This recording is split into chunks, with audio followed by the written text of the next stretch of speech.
So before I go over to Royston, Patricia is one of our directors of the Garvey Village, and Patricia is going to say a few words. Thank you, Patricia. Would you like to introduce yourself, and the screen is yours. Well, thank you very much, Auntie Jean, and greetings, everyone. Thank you very much for joining us this evening. As Auntie Jean has said, it's our 5th session, Zoom session, and I'm really pleased that we're able to continue to meet or gather in this manner. Hopefully, when the lockdown is lifted, we'll be able to meet face to face and hug and kiss each other and say, you know, greetings in front of each other. I don't know how many of you are aware of the Garvey Village and what your connection or commitment or interest has been up to now, but we've been going for about 3 years now, Jean? Yes, yes. Yeah. And the idea is to have somewhere for us as African heritage people to meet, to gather, to learn, to share, to commune with each other in whatever way is important for us at the time. We have identified facilities in Catford, and we are working towards fundraising to be able to access the facilities.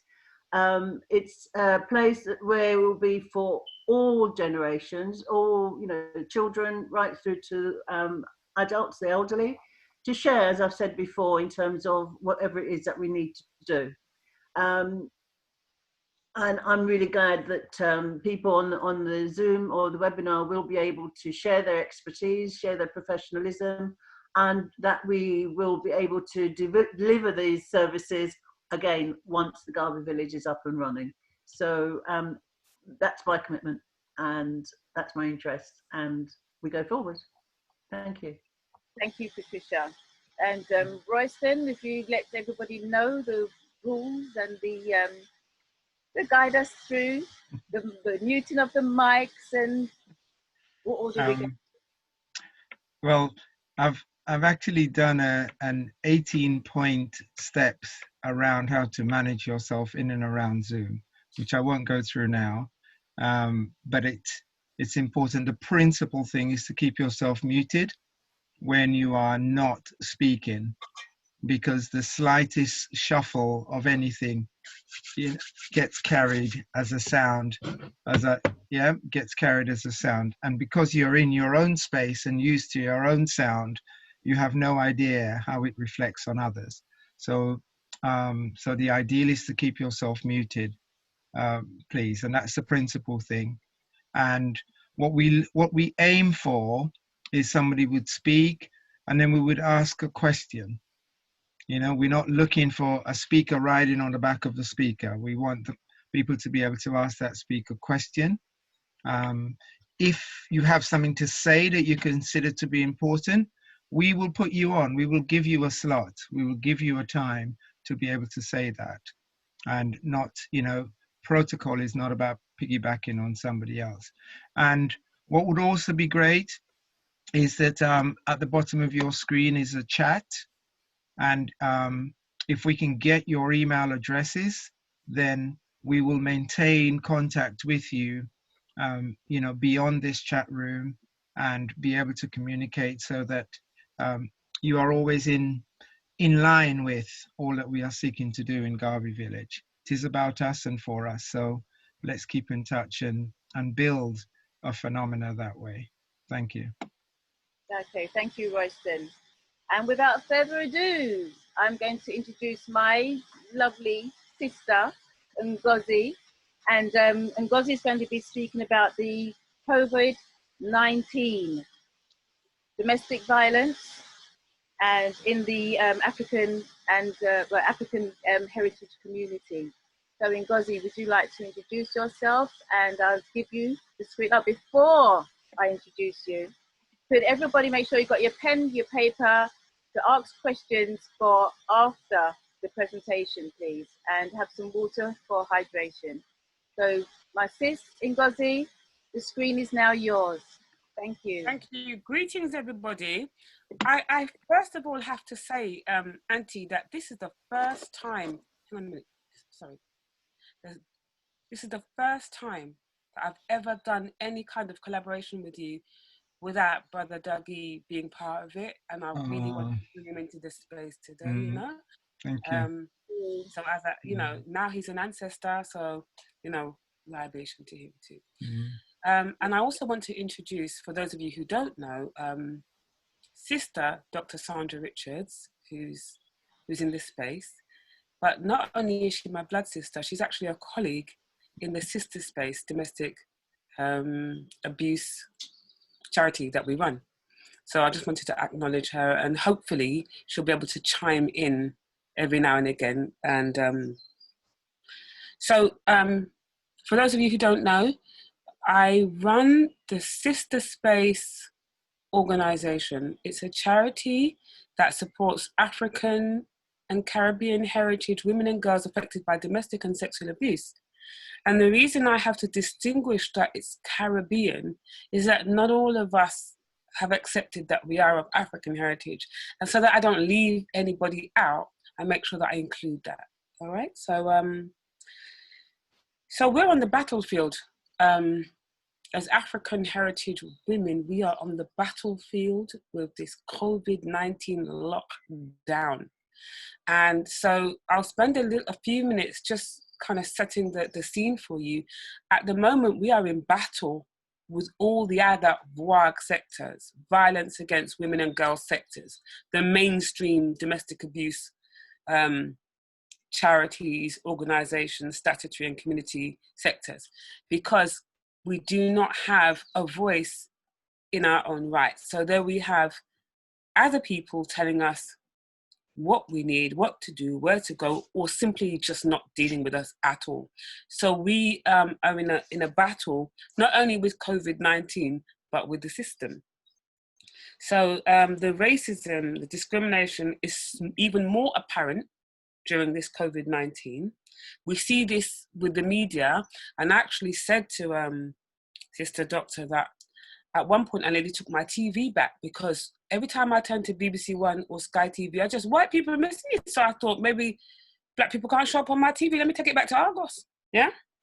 But you know how racism works. All right. So part of the biggest problem that we in the sector find is this BAME title that they are forcing on us, this BAME title. So if you would permit me, so that I can make this this brief talk clear, imagine that you have two pots. You have one with white Europeans and one with everybody else. All right. So when you look in this pot, we are in there. Everybody's in there. Even the Asian people are calling themselves black now. It's a whole thing. We don't have time to go into it. But we look at the resources and we look at who's speaking on behalf of us. So when you talk to ministers or you speak to government agencies, we have the BAME sector speaking on our behalf like we don't have a voice for ourselves. So I'm just outlining some of the problems that we are facing during this COVID-19 epidemic. First of all, we have to look at what domestic abuse is, because I heard Auntie and others call it domestic violence. What I try to do is call it domestic abuse, because when we call it domestic violence, certain people say, well, he's not actually hitting me or anything, so maybe that isn't it. So that's why where we can, we use the word abuse, just to clarify. Then we can imagine being stuck in a space. Are we going on 6 weeks, 7 weeks? With what, for the purposes of this talk, we'll call a perpetrator. What does the perpetrator look like? Who's the perpetrator? Most people think it can only be your partner. Your perpetrator can be anybody, yeah?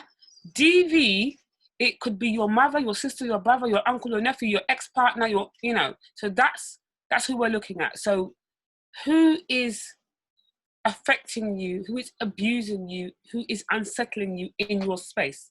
And we always have to look at the space as well. Some of us are fortunate. I have quite a big space with enough room, a garden at the front and at the back. But some of our service users are stuck in 2 rooms or even 1 room with many children, and this is the situation. COVID-19 is disproportionately affecting African heritage people. Now they're talking about it. They're forced to talk about it, but they're not doing anything about it. So then can you imagine service users or survivors or victims or whatever they describe themselves as having abuse? Who do they go to? Where do they go? Can we ring up Refuge or Women's Aid? Have you ever been on their website? Nobody on their website looks remotely like any of us, okay? And when we look at the mainstream services and we don't see ourselves reflected, why then would we feel comfortable to go to them? Sometimes I see the odd African heritage woman and girl there, but more than likely she'll be very light skinned with straight hair and the stereotype or the acceptable face, right? I know I don't have to distinguish to the people who are listening because you understand what I'm saying. I don't see nobody that look like me. I don't. Therefore, when I look at these places, I think to myself, well, I can't report anything to them. A, because they're not listening. B, because they don't understand me. C, because they either don't see or hear me.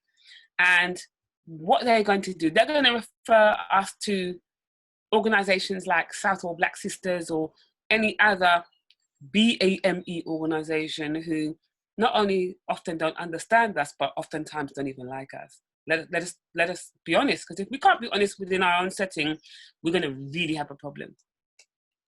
So DV, domestic abuse, sexual abuse, can take on many forms. We have the description of it being low risk, medium, and high risk. Now that we're talking about COVID-19, or now that we're talking about being in a situation where you can't go outside freely, we have got so many high-risk cases. We have so many people who are affected, can't talk, can't present through the perpetrators in your face. What you're going to do, ring up and call somebody and he's in the room. Therefore, what do you do?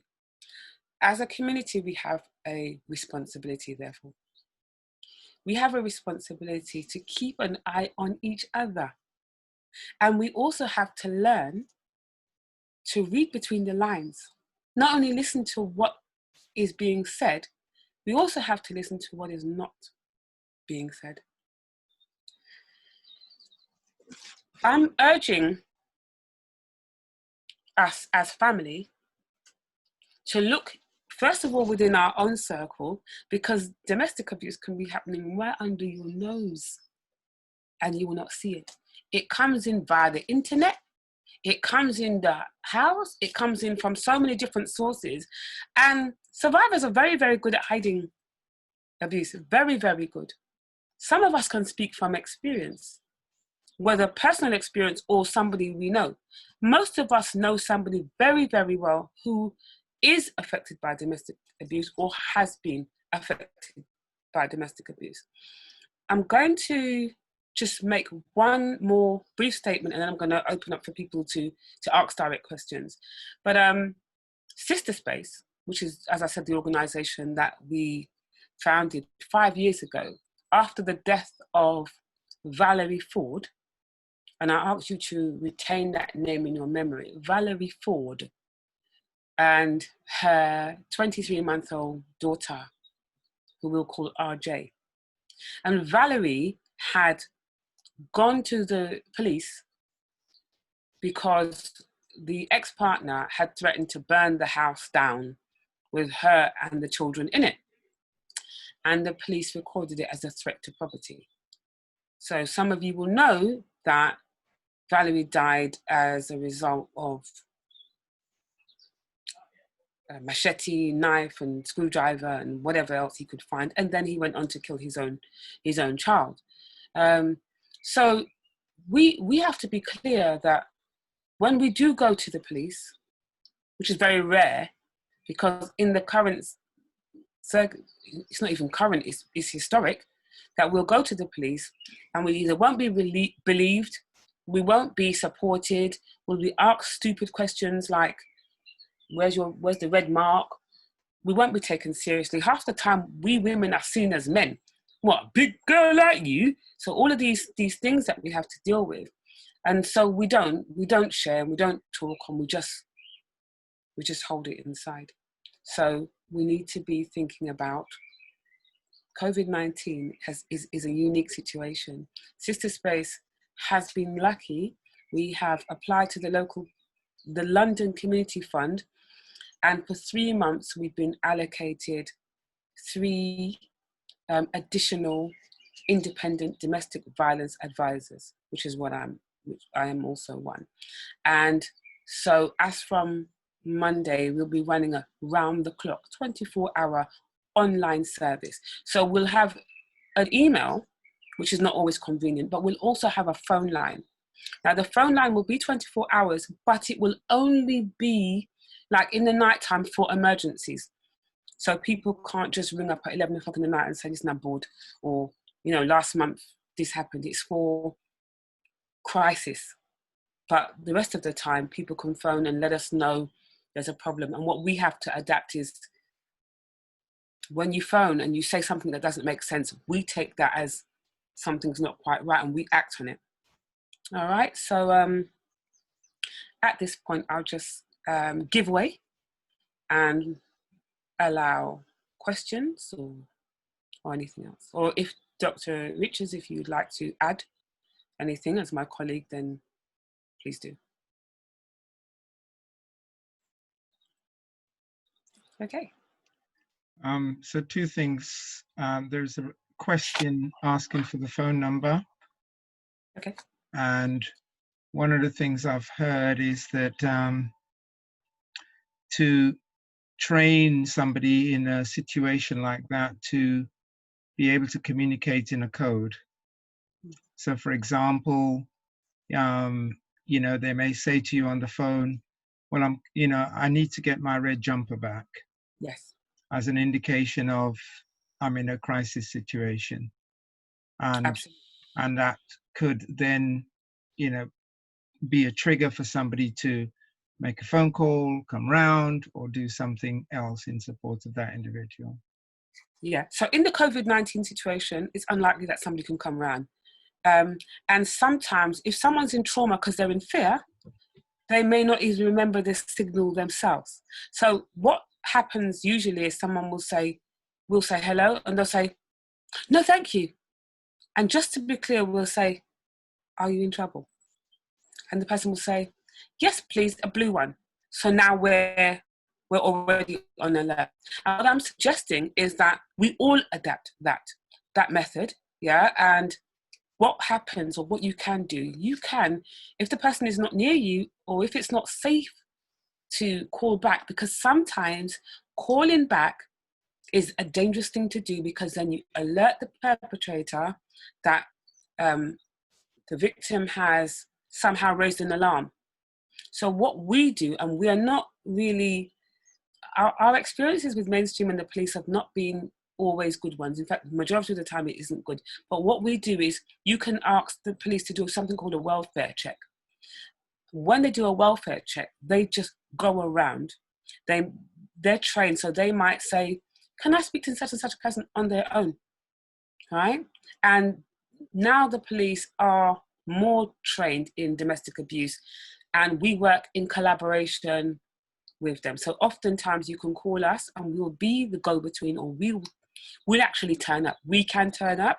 We have got 9 volunteers who drive for us and who are available. But when we turn up, we're not turning up to talk to both of them. We're coming to remove the person out of the situation, because the time that I'm going to say a woman, but I know domestic abuse, but the time when a victim, if you will, is in the most danger is at the time they decide to leave the relationship. So if the perpetrator thinks that person is getting ready to go, that's when most serious harm or deaths occur. So we really, in our helpfulness, in us trying to be helpful, we need to think about so many things that we probably wouldn't think about. So what we need to do at a later date is do a Zoom, which would basically focus on domestic abuse, what what can do, what we can't do in that. So it's not possible in the scope of the time that we have, but it's something that we really need to organise.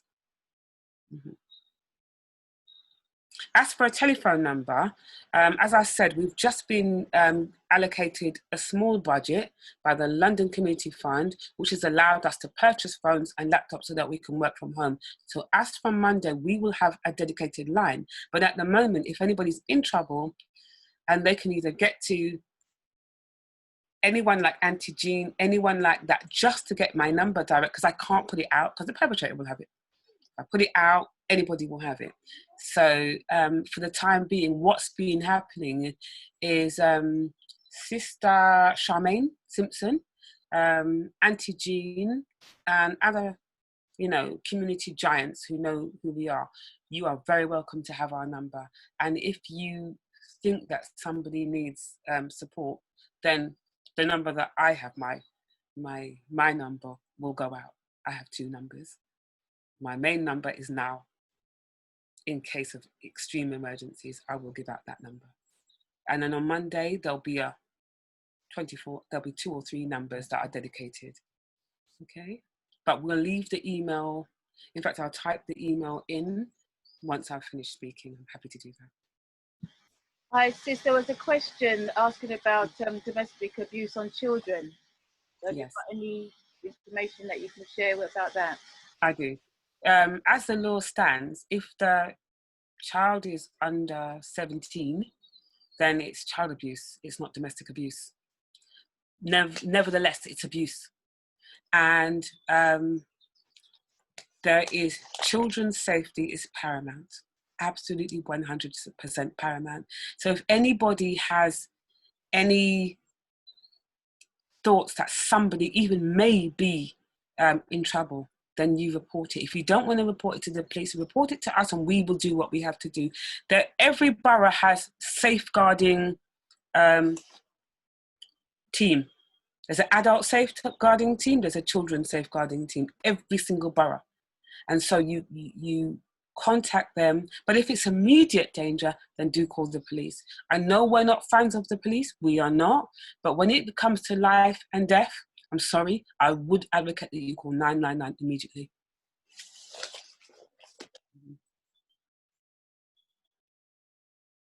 Anybody else got any questions?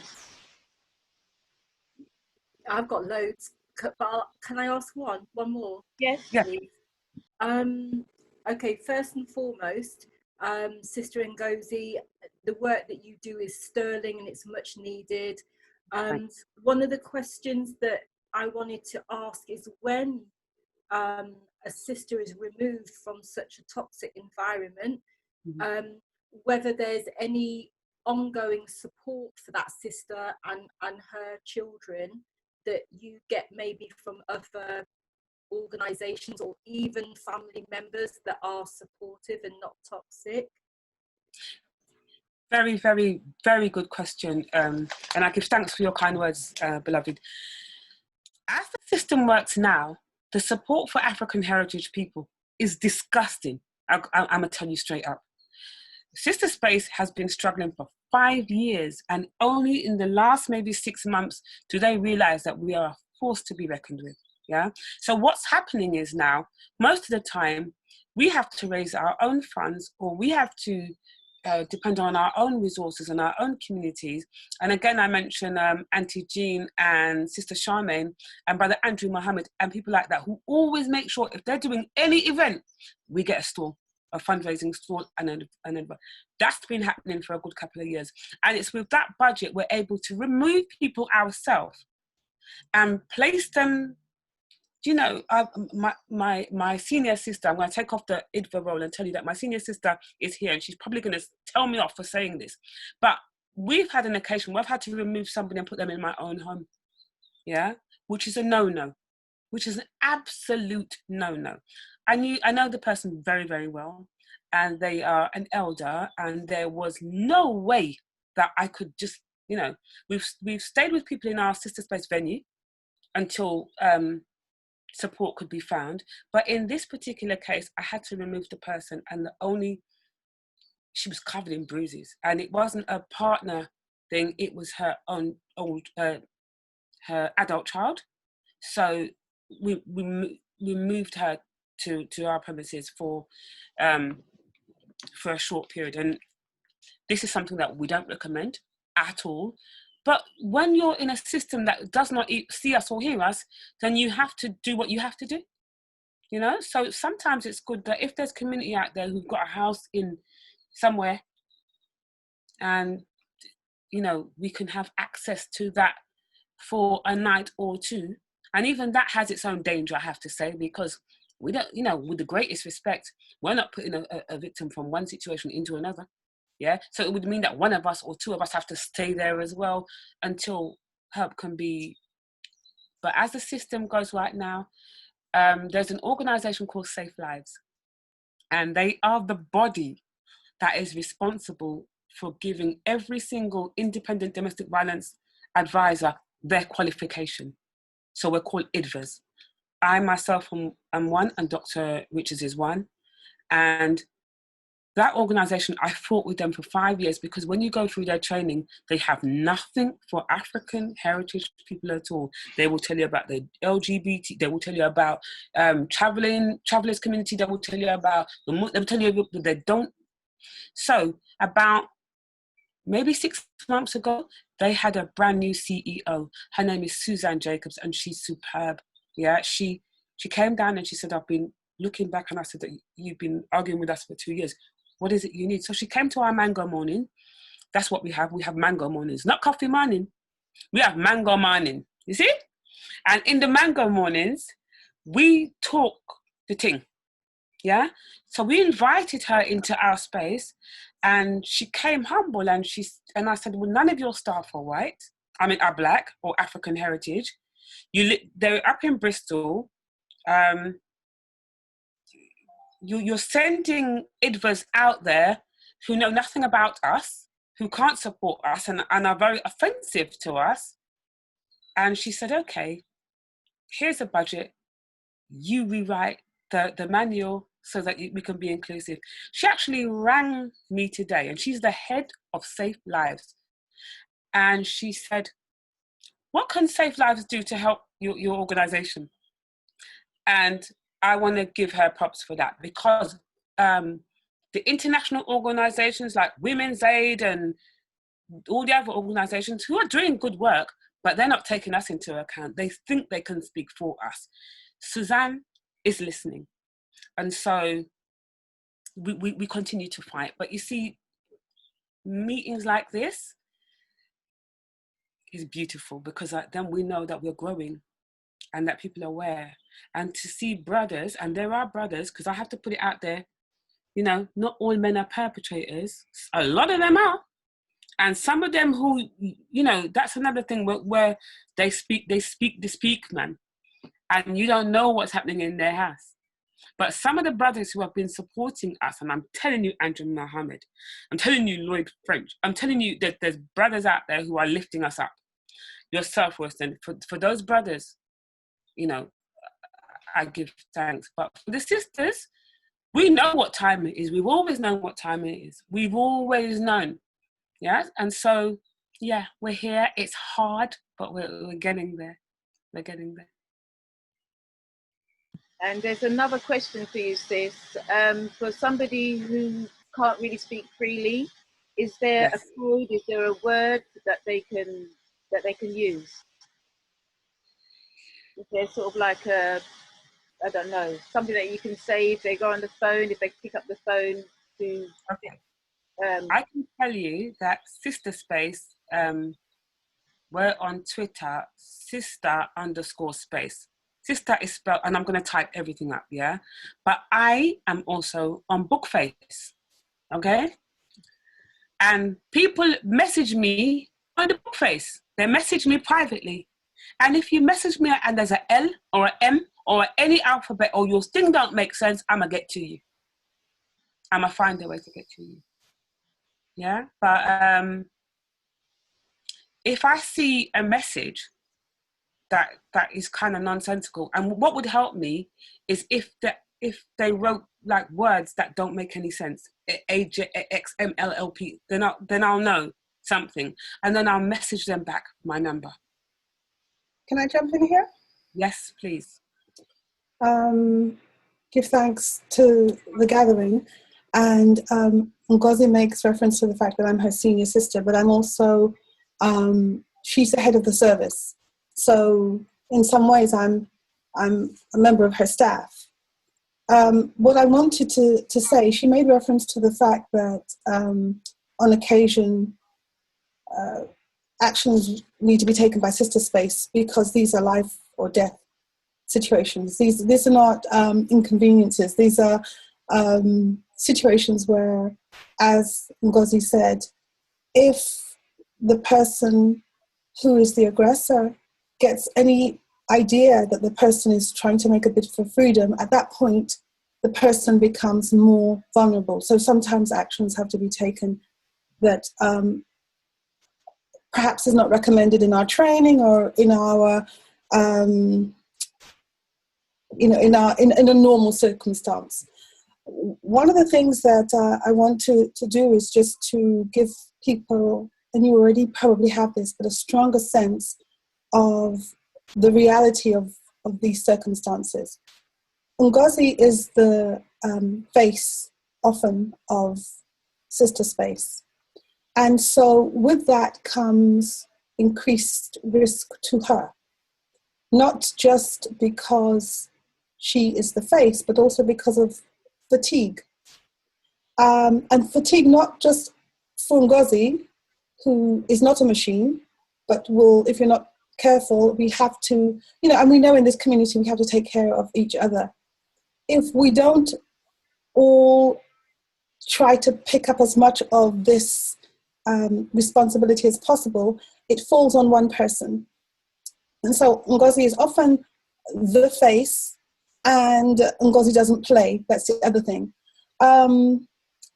The situations that Ngozi has been in are not just in terms of frontline service provision. Ngozi has been on Question Time. Most people are familiar with Question Time on the TV, and has made contributions in that space where she does not dilute her message at all. So one of the things that, and you could probably search it on Google or something, or YouTube, Ngozi will go into a space like that and actually articulate in plain language that we are not being seen, we are not being heard. And the way in which she did it, for instance, on Question Time, was to ask the audience and the panel, can you see us? Can you hear us? I mean, as straightforward as that. So her communication with the head of Safe Lives is also about that, is also about challenging the ones that are speaking on our behalf or thinking that they know us, as well as frontline work. So Ngozi's managing most of us, coordinating, and also, as she would have indicated earlier on, being mindful of the fact that the perpetrator is listening. Frequently, they're listening. So the fatigue is not just from the service provider, but it's also, if we're not careful, from the people we're trying to communicate with. So the more of us who say, you so-called mainstream services, or you so-called BAME people are not seeing our needs. You're not hearing us. We are different from other BAME people. There are people in the BAME grouping, Ngozi spoke about 2 groupings. There are people in the BAME grouping who don't like us. So we are familiar with going into shops owned by people who don't look like us and being treated badly. And those are the same people that we're being referred to. Just to take it wider, we know in the political space, if we talk about COVID-19, it is said that this situation emerged out of China, yet it is Africans being attacked. Absolutely. Always it comes back to we are the ones going to be attacked. So even when we're voicing our concerns about what is happening to us, the people we're speaking to can become fatigued of hearing from us if it's the same voice. So what I'm saying in that as we meet collectively and we become more and more aware and conscious of these dynamics, that it shouldn't just be Sister Space who is speaking the speak. It should be what is happening. And Auntie Jean and Sister Charmaine and Brother Andrew and various people are exhibiting the kind of behaviors that is very useful. Other people are speaking about this so that it doesn't just seem like it's Ngozi and those volunteers in Sister Space who are a nuisance. You know, we only ever hear from them that we're not meeting their needs. It needs to be more of us saying, we are a unique group of people. We have served this country. We have suffered under the policies and practices of this country. And it's not just in education, and it's not just in health, and it's not just in housing, but it's also in this area as well. So for that reason, we must be more visible, and we know about us. So if more and more of us are saying, we know about us, you cannot just heap us into a BAME pot and think that the people in BAME like us. Even the people who supposedly, allegedly, have maybe contributed to this climate right now are attacking us. So, you know, we are, you know, it's compacted.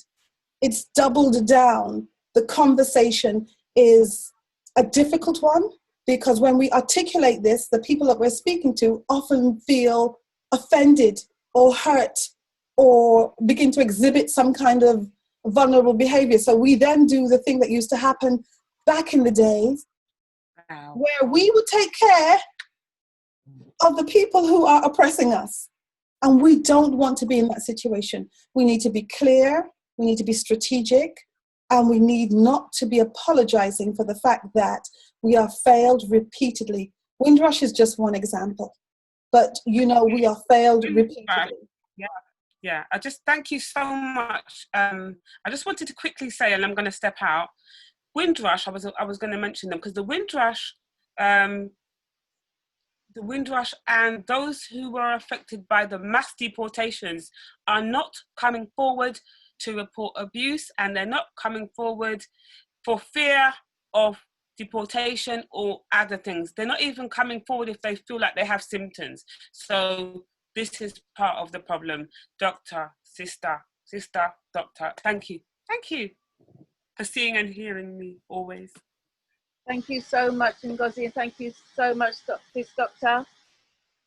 Sandra, thank you. Thank you very much, because it's a very important topic, subject, very sensitive as well. And it's a subject that has been pushed underneath the carpet for so long. And it's almost like we know it exists, but nobody speaks about it. Thank you for being you. Thank you for being so brave, and thank you for all the work that you have put in throughout the years. You're a beautiful sister. Thank you. Now, we are moving on to our second presentation. But if anybody wants any questions or got any questions or burning questions still to ask Sister Ngozi, you can still write it along in the chat side. If you don't want to speak it yourself, write it in the chat side. Myself or Royston will actually ask the question for you. Okay. So we're moving on to our second presentation. Make sure you've got your pens and papers ready for questions for after the presentation.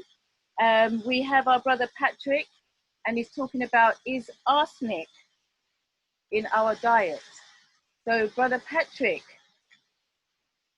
you'd like to introduce yourself, and the screen is yours. I think brother Patrick would like to introduce himself first and then do this, and then he can go on with his presentation. Yeah?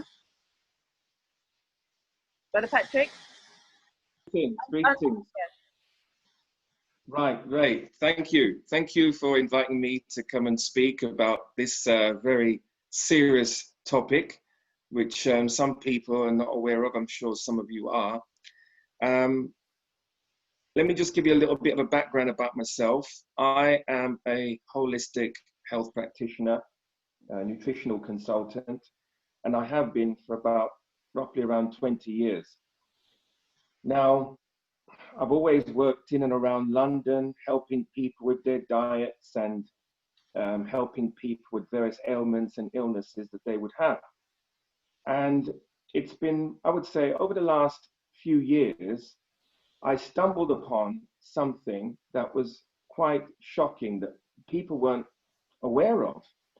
And what that was basically about the damaging effect of toxic metals in people's bodies. So invariably, people would come to me, and back in the day, I'd be able to solve their problem quite easily, because at that time, 20 years ago, toxic metals was not something that was affecting us as much as it is today. But I would say in the last 5 years, what's happened is that I'm seeing more and more people that are coming to me with problems that just seem to be impossible to get rid of. So for example, one of the major problems would be excessive weight gain and no way of trying to control it. The person cannot control their weight gain. So I used to just think this person was just eating a lot of food and was greedy, and you give them a diet, it'll be all right. No. So then I did some research, and what I found is that there is a chemical called arsenic that is a metalloid. They call it a metalloid, meaning it's metal-like. And this is actually being used in our food. And not just in food, but it's just about everywhere. So now what I'm going to talk about is the different types of arsenic and the signs and symptoms. And if I've got some time, I can speak about some ways of remedying the situation. So now let's look at some history. The United States Agency for Toxic Substances and Disease Registry ranked arsenic #1 in its 2001 priority list of hazardous substances at Superfund sites. So that tells you right there, back in 2001, this metal, this toxin, was #1 on their list that, in terms of its hazardous kind of effects on the body. But what was happening was that nothing was really done about it. So it would be spoken about, but nothing was done about it. Now, arsenic is actually classified as a group A carcinogen, meaning it is a group A cancer. It will cause cancer. Now, the type of arsenic I'm talking about is the type of arsenic that they call inorganic arsenic. Now, the United States EPA, or that's the Environmental Protection Agency, stated that all forms of arsenic are a serious risk to human health. So again, things are being said, but certain things are happening. People are getting problems. Sorry to interrupt. On that note, would you let me know when you like to show the footage? I will, yes. Then yes, in fact, you could do it now, because it's even come out on the news that arsenic is damaging and other toxic metals are damaging. So let's run the tape. All right, now to new warnings this morning about an American staple, rice. Consumer Reports is releasing a new report detailing what it calls worrisome levels of arsenic in many common types of rice products. The FDA is also out with a similar report today. So what does this mean for your family's health and the family dinner table? ABC's Jim Avila is in Washington with that. Good morning, Jim. Good morning, Elizabeth. It's a world staple, the starch that feeds babies to seniors, and now a troubling warning to limit how much rice we eat from a prominent source. Rice eaten just once a day can drive arsenic levels in the human body up 44%. Eaten twice a day can lead to a 70% increase in arsenic, according to a sobering report released to Good Morning America by Consumer Reports magazine this morning. Consumers ought to take steps to moderate their consumption. Consumer Reports tested for arsenic in many forms of rice, from cereal for babies and adults to brown and white whole grain, pasta and rice milk. Many contain what the magazine calls worrisome levels of arsenic. Some products had 5 times more than the arsenic found in oatmeal, 1.5 times more than the EPA's legal standard for drinking water.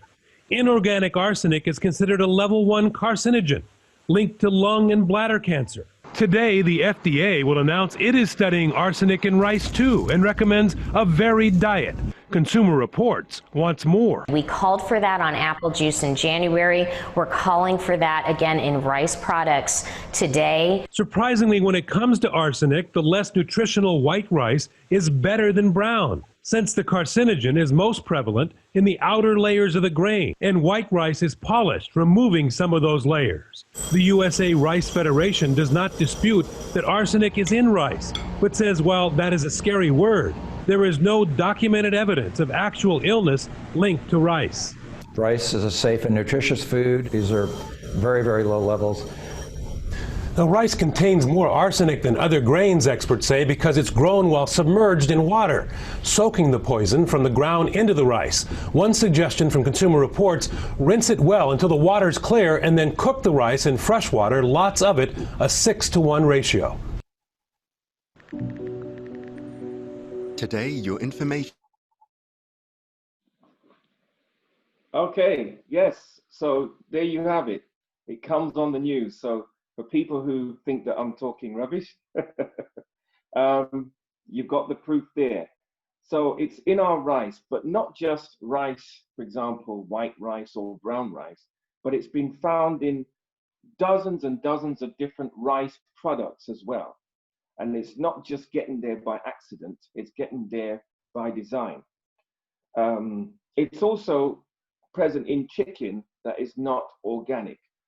And what is the type of food that our people like to eat? It generally is chicken and rice. So those foods will guarantee you a very high arsenic level.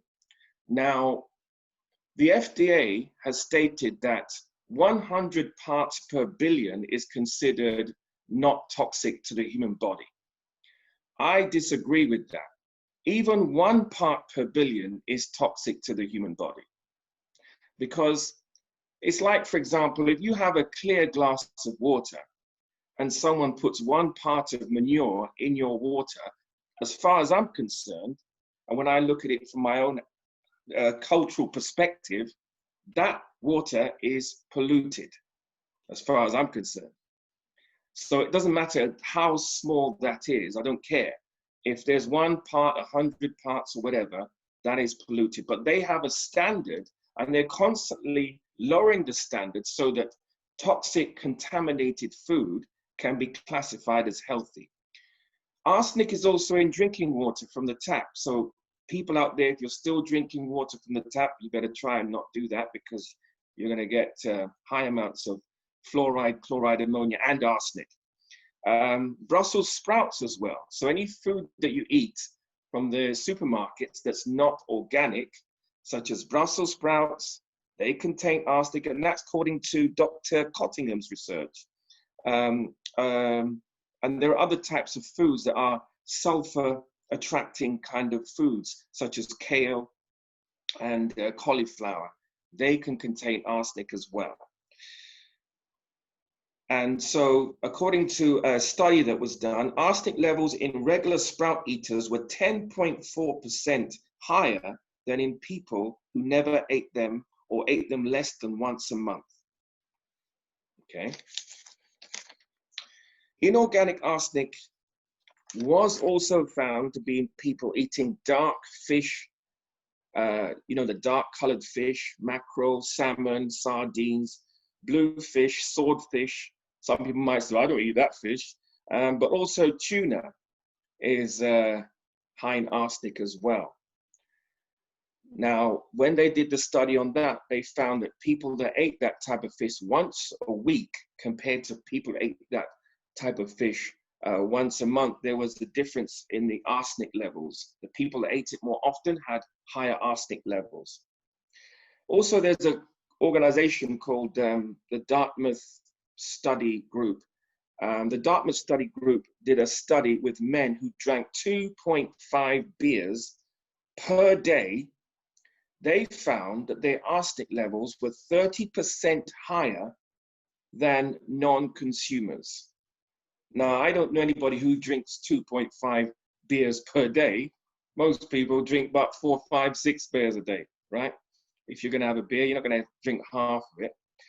So that's the reality. That's the average I'm giving you. So if you're gonna drink beer, your arsenic levels are gonna go up. Not to mention other toxins as well, which I could talk about for about 2 hours. So here are the side effects. The side effects of arsenic: number 1, weight gain. Also, blood in the stools, thickening of the skin. You know, sometimes people get thickening of the skin on their hands and their feet. You get things like corns and these things. People just, oh, it's just one of those things. But no, it's caused by something. It may be arsenic, or it could be another metal or toxin.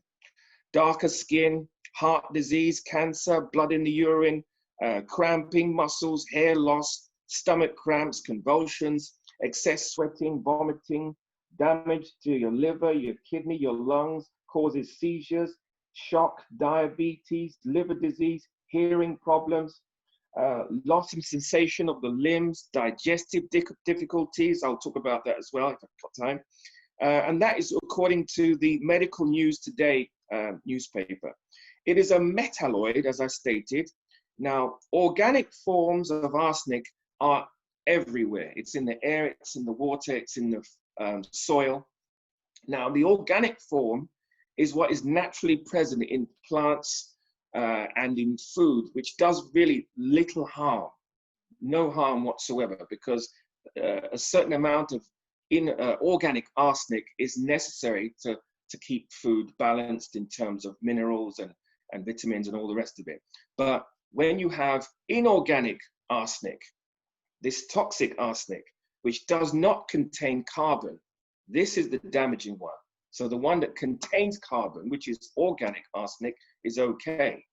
Not saying that you should go out and look for it and eat it, but it is present in certain types of foods.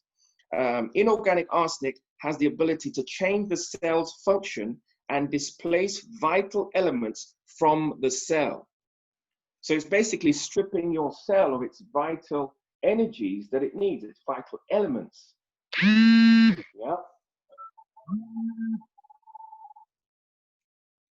So one type of arsenic called arsenate can imitate and replace the phosphate in the cell, which impairs the cell's ability to generate energy. So this is what's going on as well. So sometimes when people get chronic fatigue, they get tiredness, they can't understand why they're tired. They seem to be eating relatively healthy and they're still tired. They're stressed as well, because it stresses the body. It can stress the adrenal glands as well. And this is caused by arsenic. Arsenic reduces the amount of energy produced by the mitochondria of the, this might be a bit technical for some people, but basically in your intestines, you have what they call the mitochondria, which is what produces your energy. But it actually damages, this arsenic damages the enzymes that are helping the mitochondria to produce energy and to absorb nutrients. So that's devastating. So now what that will lead to is cravings, because you're not getting the nutrients from your food. If you're not getting the nutrients from the food, you're going to keep on wanting to eat more food. And usually what will happen, because you're not getting nutrients, you're going to have the desire to satisfy your nutrient requirement, your nutrient quota. Because every time you're eating, but then there's nothing being done to the food. Your body's not absorbing the nutrients. So therefore you crave more food and you get fatter and fatter. Arsenic can cause folic acid absorption problems as well. So that's very important for ladies, very important for conception. If you're not producing or not absorbing folic acid, it can lead to reproductive problems in men and women. When you have, one of the signs and symptoms of arsenic toxicity is that you can have warts and lesions and dermatitis and all kinds of skin problems. And you try and use a better type of cream on your face, and it's still there, or you start just breaking out, especially sometime when the sun comes, when it's a sunny type of weather. What the sun is actually doing, it's trying to pull out the toxin from the body, which is buried deep inside of the fat. It's pulling out. So these lesions and spots and rashes come on your skin. That's the sun trying to pull out this toxin. And people call it sun rash or heat rash. Then you get a tingling in your toes and your fingers and this type of thing. Some people get vertigo as well. Vertigo is when you get this kind of spinning sensation. You feel like someone's spinning the room on you. I know somebody who got that recently. Chest pain, which can lead to heart problems, bladder problems, prostate damage. That's one popular one with arsenic damage. And as it said in the news, rice consumed one time daily causes 44% increase in arsenic in your body, just one time daily, and twice daily, 70%. So that's how much damage is being done. Once you increase the arsenic level beyond your normal requirement for arsenic, it goes and causes a lot of damage inside your body.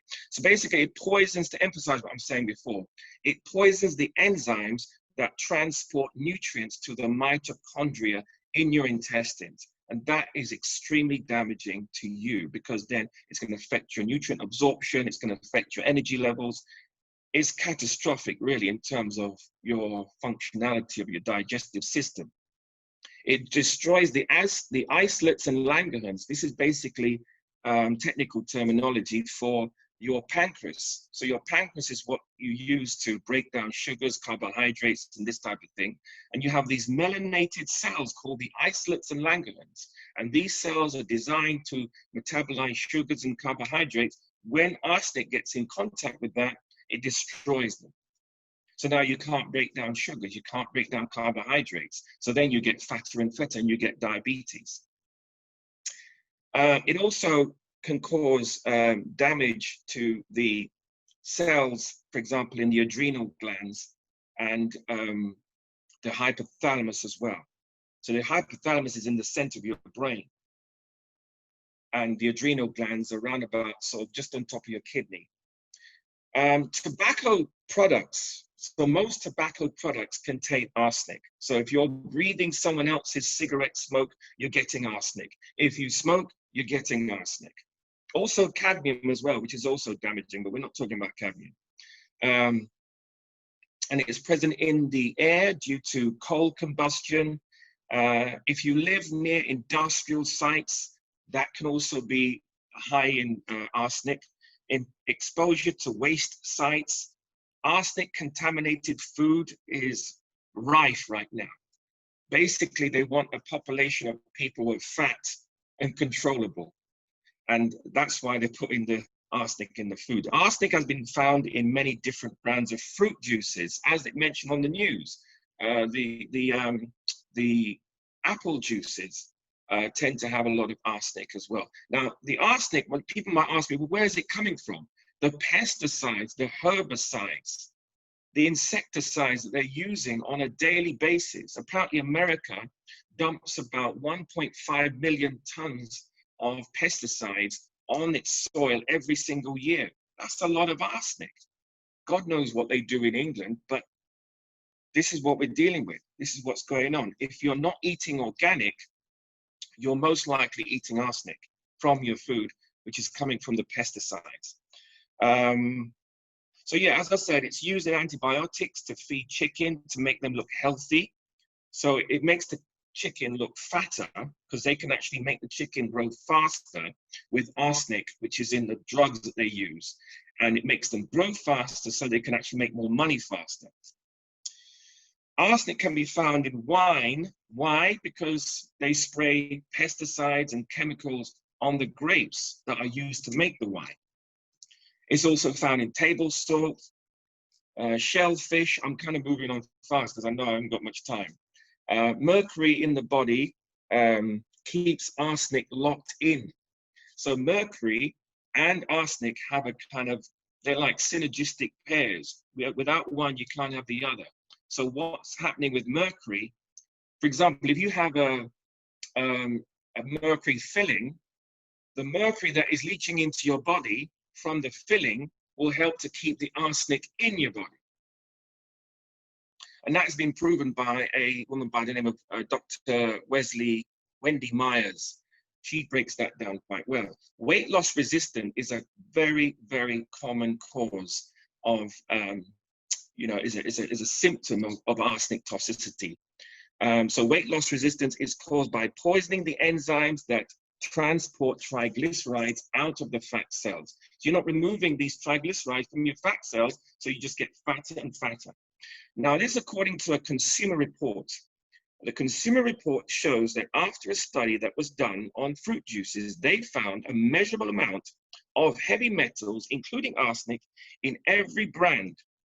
The juices were tested for lead, arsenic, cadmium, and mercury. Their findings showed that inorganic lead, cadmium, and mercury were contained in many of the brands, and out of the 45 types that were tested, there were found to be 21 types of juice that were contaminated with one or a combination of the metals previously mentioned. So there you have it. In a nutshell, it's in your fruit juices. So if you're not going to get arsenic, you're most likely going to get mercury. Or if you're not going to get mercury, you're going to get cadmium. You're going to get one of those toxic metals if you're drinking juices from the carton. Because again, they're not going to tell you it's organic, because it isn't organic in most cases. Rice grown in India and China, we have to be careful of. They are the ones that have the highest amount of arsenic according to studies and have found to have been most toxic. So now let's talk about solutions if I've got some time. Solutions, I think you heard one person talk about boiling your rice, if you have to have rice, in a 6-to-1 ratio of water and drain the excess off. That will get rid of some of the toxicity from the arsenic in the rice. So 6-to-1 ratio. So you're losing quite a lot of water in your pot, and you let it boil. It might be a bit mushy, but again, that's one of the only solutions. And then we can go into supplementation. Some people use silica, which can be quite good for pulling out arsenic out of your body. Some people use cysteine. Nowadays, what people are doing, they're getting N-acetylcysteine. N-acetylcysteine has been found as well, according to research, to help boost glutathione levels in your body, because glutathione is a very powerful amino acid that you need in your body, and it really can help to get rid of toxic metals. Some people use ALA, which is alpha lipoic acid, which can help to remove not just arsenic, but other metals as well. High doses of vitamin C, I think that's my favorite. I think when you go into a high level of vitamin C, and some people think like 500 milligrams of vitamin C is high. You're not even talking about taking anything when you take 500 milligrams of vitamin C. You ain't even taking nothing when you take 500 milligrams, trust me. You're looking to be taking in the region of about 3 grams or 3,000 milligrams to 5,000 milligrams per day of vitamin C. Citrus fruits, which are high, obviously, in vitamin C, that can help as well. And that can help to remove arsenic. And sodium allopoic acid as well. And molybdenum, which can help to increase your absorption of sulfur, which you get from garlic. So you'd have to get your diet high in things that are high in sulfur, such as garlic and onions. And when you increase that into your diet, garlic, onions, broccoli, these things that have high amounts of sulfur, when you take the molybdenum, that will help to boost your ability to absorb the sulfur that's in those foods. So I could talk for a bit more, but I think I've said enough. So anybody who would like to contact me certainly can, because what I basically do, I design diets to get people off of certain addictions to certain types of foods that they shouldn't eat, or if they have certain health imbalances or problems with their health that they have. I'm like basically a consultant and a qualified nutritional consultant. I can basically give them the diet that they need to alleviate their health condition. So I thank you for listening to me, and I would like to open up the floor for any questions, if anyone's got questions. There's just a quick one. There's a couple here that people put in before. Where do you get the silica from? Yeah, any good health shop should be able to provide that. Okay. A good health shop. So you've got Neil's Yard, I think they have it, and a few others like Brixton, Whole Foods, they have it. Most good health shops will have it. Okay. And does the 6-to-1 ratio, does that make it safe? Not really, no. It's not going to be completely safe, but it's going to decrease the arsenic by about 20 to 30%. Because you're washing out in the water. It may be more than that. It depends. I've got a question here about the effect of metformin. Do you know about that? Does that cause dizziness and ringing in the ears and things like that? Well, in my experience, metformin has always caused, one, damage to the eyesight. Okay, so people tend to have glasses when I meet them and they take in metformin. And it also causes damage to their bones. So then the doctor ends up giving them acetaminophen for their joints, along with the metformin, which is a deadly combination. You see, so basically, what I encourage people to do is to use the food as your medicine and make the medicine be your food. Because if I were to look into your body or in a person's body who's got diabetes, I would not see acetaminophen deficiency or a metformin deficiency. I would just see that they have a vitamin A deficiency or a zinc deficiency or an iron deficiency, which are natural minerals or vitamins that the body needs. But I would never see a metformin deficiency. So if you don't have a metformin deficiency, you shouldn't be taking metformin. Thank you. You're muted, Auntie Jean.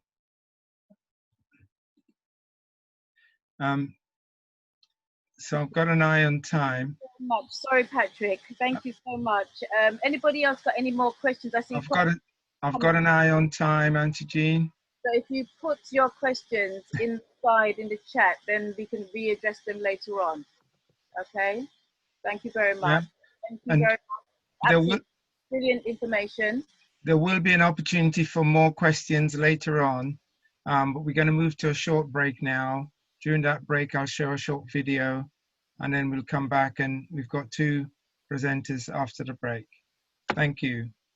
Thanks. Thanks again, Patrick. Thank you. Thanks again. Thanks.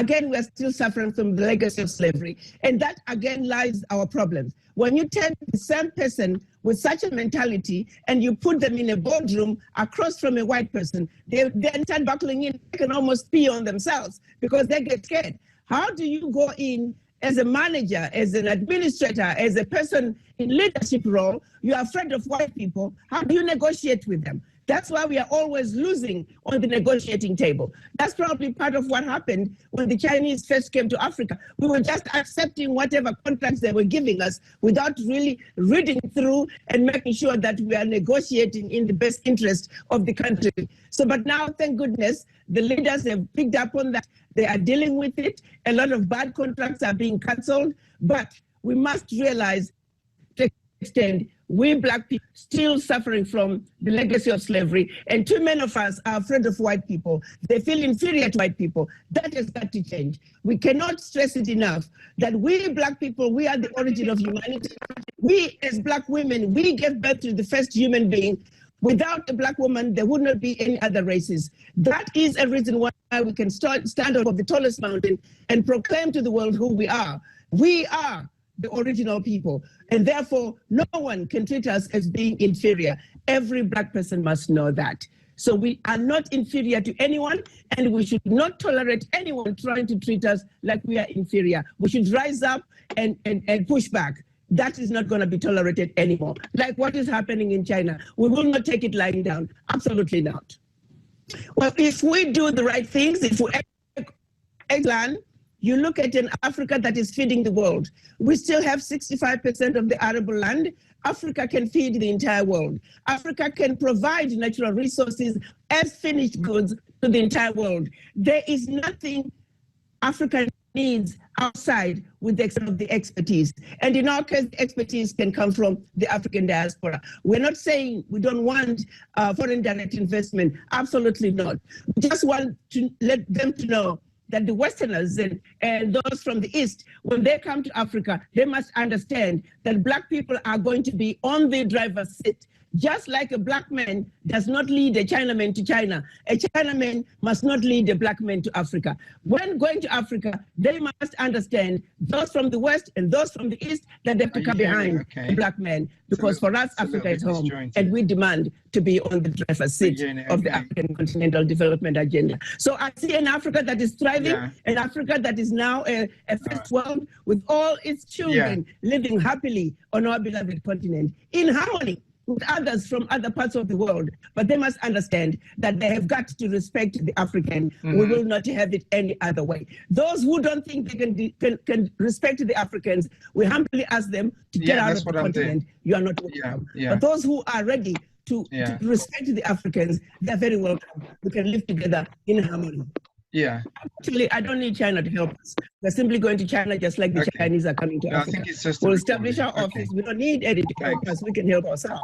We are going to China the same way that they're going to Africa. It is simple.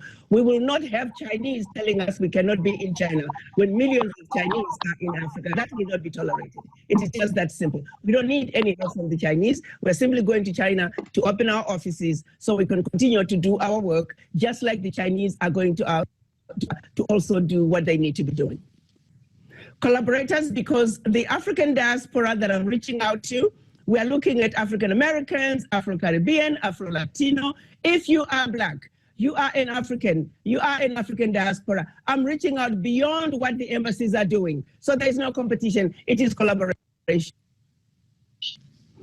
ADDI means African Diaspora Development Institute. As you can imagine, in the entire existence of the African continent, outside Africa, there has not been an entity that we can all go to and speak with one voice and address the issues pertaining to Africa. To go to Africa, there's no one place that could go to get information about how to get into Africa. You gotta go to each embassy to get information about that country. So ADDI is going to be a one-stop shop for those wanting to invest in Africa. We'll open up opportunities for them. For those wanting to go to Africa as tourists, we'll help them, we'll assist them in advising them what places to go to. We are saying we are the one-stop shop. Even the heads of states and government, if they want to access the African diaspora, they can come through ADDI, and we'll link them to whatever services they're looking for within the diaspora. The same is true with the African diaspora. They can also come through ADDI to reach the continent and also understand more about the investment opportunities that are available. The first country we're going to go to, if we were not for Corona, was Zambia, where we were supposed to have a women's conference, a youth conference, and a diaspora conference. During that visit, we're also going to visit and officially do the ground digging for our Wakanda, which is the land that the president gave us a few years ago. We're also be opening our ADDI offices. Through the offices, we're going to leave the officers. We're going to continue to engage relationships between the African youth on the continent and the African youth in the diaspora. Also, the women on the continent, linking up with the women in the diaspora. So we can continue the conversations in terms of what we need to do to move our continent forward. And along the way, we're going to have a trade officer who's also going to look at all the opportunities in Zambia, because we are saying before the heads of states can take those contracts outside the continent and give the contract to the Chinese or the Europeans, must give those opportunities first to the diaspora. Give us the first right of refusal, because I do know that there are lots of diaspora companies that are capable of building airports, of building railway lines. We just have to know what opportunities are. And that is what ADDI is going to be doing. ADDI is going to be the bridge between the African heads of states and government and diaspora around the globe.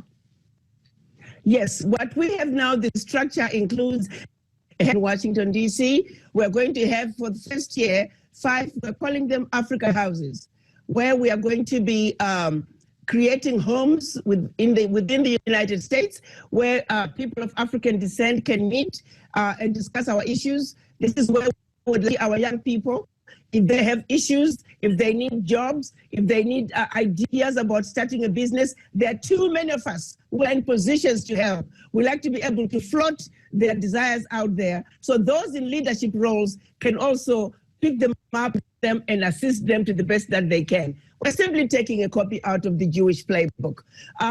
We're also going to be opening ADDI in each region, starting with 5 this year, and then we'll open another 5 next year. We're going to be opening ADDI Beijing, 2 in Europe, 2 in the UK, 1 in Australia for the next 12 months. That is the plan. So we continue as we increase the ADDI offices. In Africa, we are going to start with 10, 2 in each region, ADDI offices. We're hoping we can open 10 in the next 12 months. That's how we're going to continue to communicate. When we enter into a country, we hope to work with the government so they can allow us access to all the investment opportunities.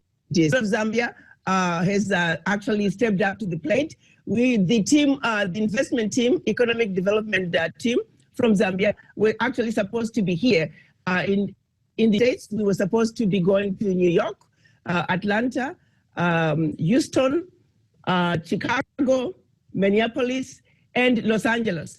We were averaging 150 to 200 businesses that were going to be by Zambia, all the investment opportunities that has, and they would have the first right of refusal. Then when they pick what investment they want, a month later, we're all going to go to Zambia. They would have their meetings already set up with the ministries pertaining to their sector. So by the time they go to Zambia, they're already talking about taking their investment to a different level. So that's what we plan from one country to the other, to simply say, heads of states, you have been calling for your children in the diaspora for a long time. Now we are organized and we are ready to come home and play our part in building the Africa we want.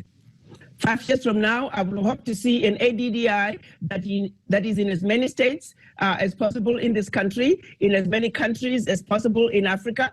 I'd like to see diaspora who are fully engaged with the continent, taking over and taking their rightful place and making sure that the building of Africa, the agenda, the continental development agenda for Africa, led and driven by the African diaspora in collaboration with their brothers and sisters. You must understand, my brother, that you don't China and find Black people leading the Chinese development agenda. You don't go to Mexico, you don't go to India, you don't go to Europe and find Black people driving the development agenda for those regions. Therefore, we must not, should not, and Gali will not see non-Africans driving the African continental development agenda. We have got to take the driver's seat in the development of Africa. And that's why I will run around like a chicken without a head, letting every diaspora that needs to know this is the place that is waiting for you to take over. If you do not take it, then do not complain when the heads of states are giving contracts to the Chinese and to the Europeans and bypassing you because you refuse to be organized. The diaspora are the missing link in order for Africa to truly build a sustainable Africa free of exploitation. And that is the only way Africa can move forward. Oh, absolutely. We're making progress. As a matter of fact, in terms of investment, the returns on your money cannot be better than anywhere else than in Africa. People are making 10 to 20 returns on their investments. You will not get that anywhere in the Western world. So yes, we are making developments, albeit slow, but we are making developments. But again, I will emphasize, if we can just be free of the exploitation and manipulations out of the West, it will be a lot easier for Africa to move forward. If you look at the average African country, we're spending about 30% of the GDP on loan repayment. These loans are frivolous loans that have been paid 1,000 times over. These are games that are being played by IMF, by World Bank and other financial institutions. All that we have to be very realistic and understand all those issues. How can a country spend 30% of their GDP on loan repayment? It's unacceptable. It is my humble that if I had a choice, I would just ask all African heads of states to stop paying their loans, because those loans have been paid over a gazillion times. Well, I can't say we needed COVID-19, absolutely. We did not need COVID-19, but it is an equalizer. What COVID-19 is reminding us that when it's all said and done, e pluribus unum, we are one.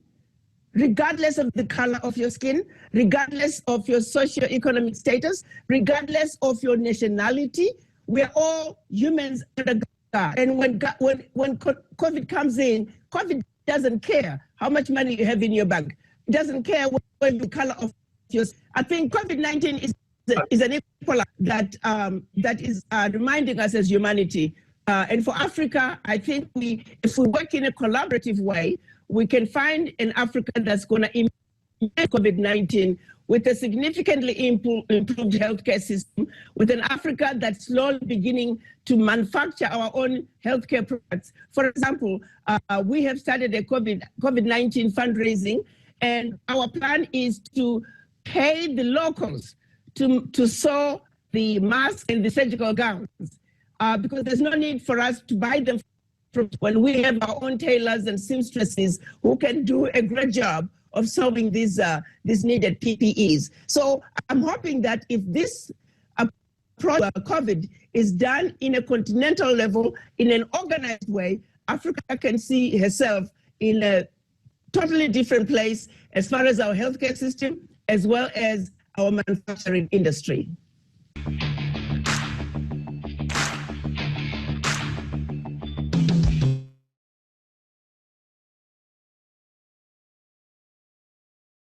Thank you, and we're back to the second half now. And yes, sorry, Royston, you have something to say? One more thing. So I just want to share. Oops, sorry, definitely not him. I just wanted to share some information about our two speakers so far. Bear with me 1 second. Okay, so Sister Ngozi's information and Brother Patrick's information are there. And if you can, invite you to take a picture of the screen or a screen dump of the screen.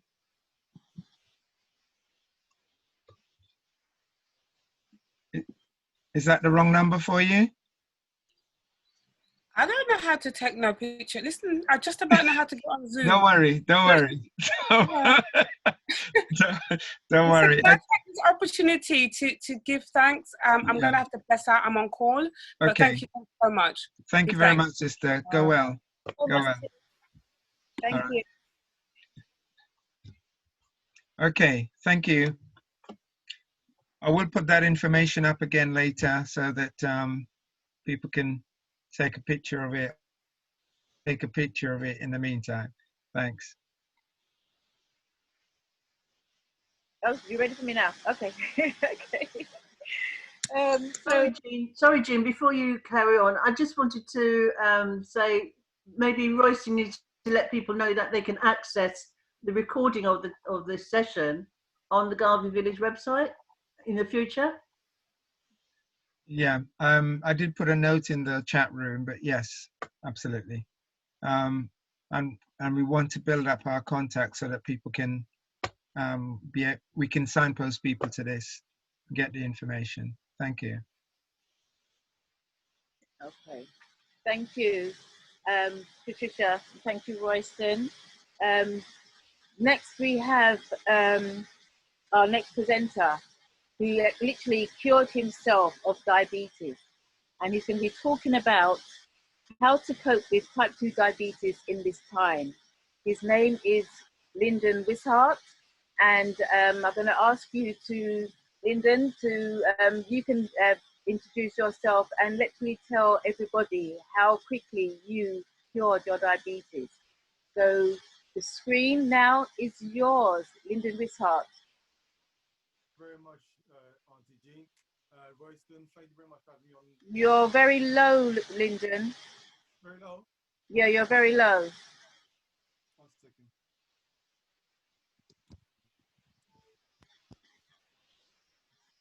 I'll saw Patrick, he sounded very clear, and he wasn't even using a microphone.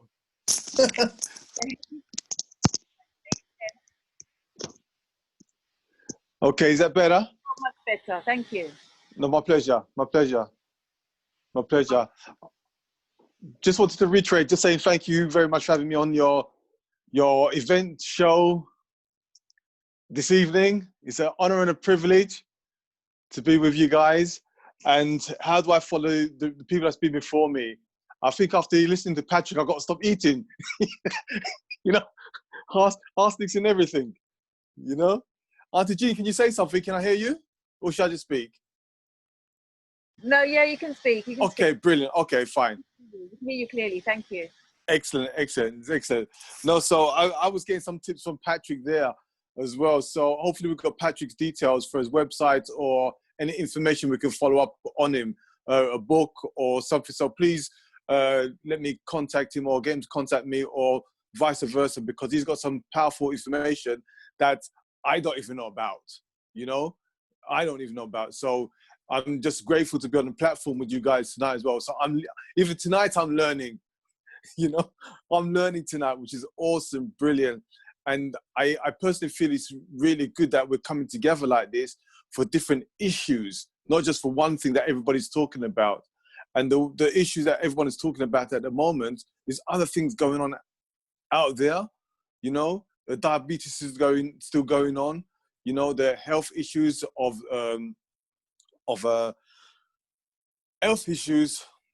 mental health is still going on out there, you know. And the big C is still going out there. So many things are going on out there. But at the end of the day, I'm thinking to myself, I must be honest.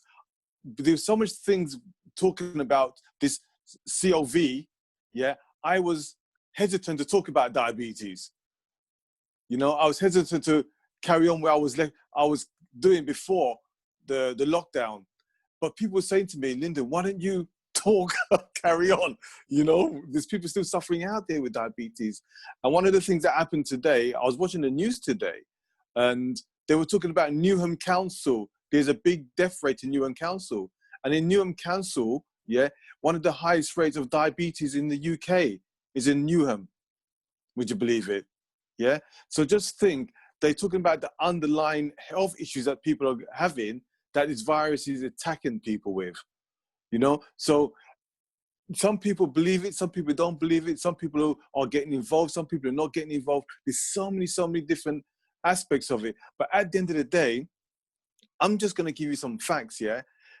Every 22 seconds, somebody loses a lower limb through diabetes, yeah? Every 6 seconds, somebody dies from diabetes. Every 3 days, yeah, there's a new diabetic person. Yeah, a new diabetic person. In the UK alone, there's over 4 million people with diabetes. Worldwide, yeah, there's 400 plus people with diabetes. The IDF, the Independent Diabetes Federation, expects diabetes in the year 2030 to be up to 560 odd million people worldwide. Yeah, my question is, how come there are so many diabetes organizations worldwide, yeah, doing so much research, getting so much money, and yet it's still going up?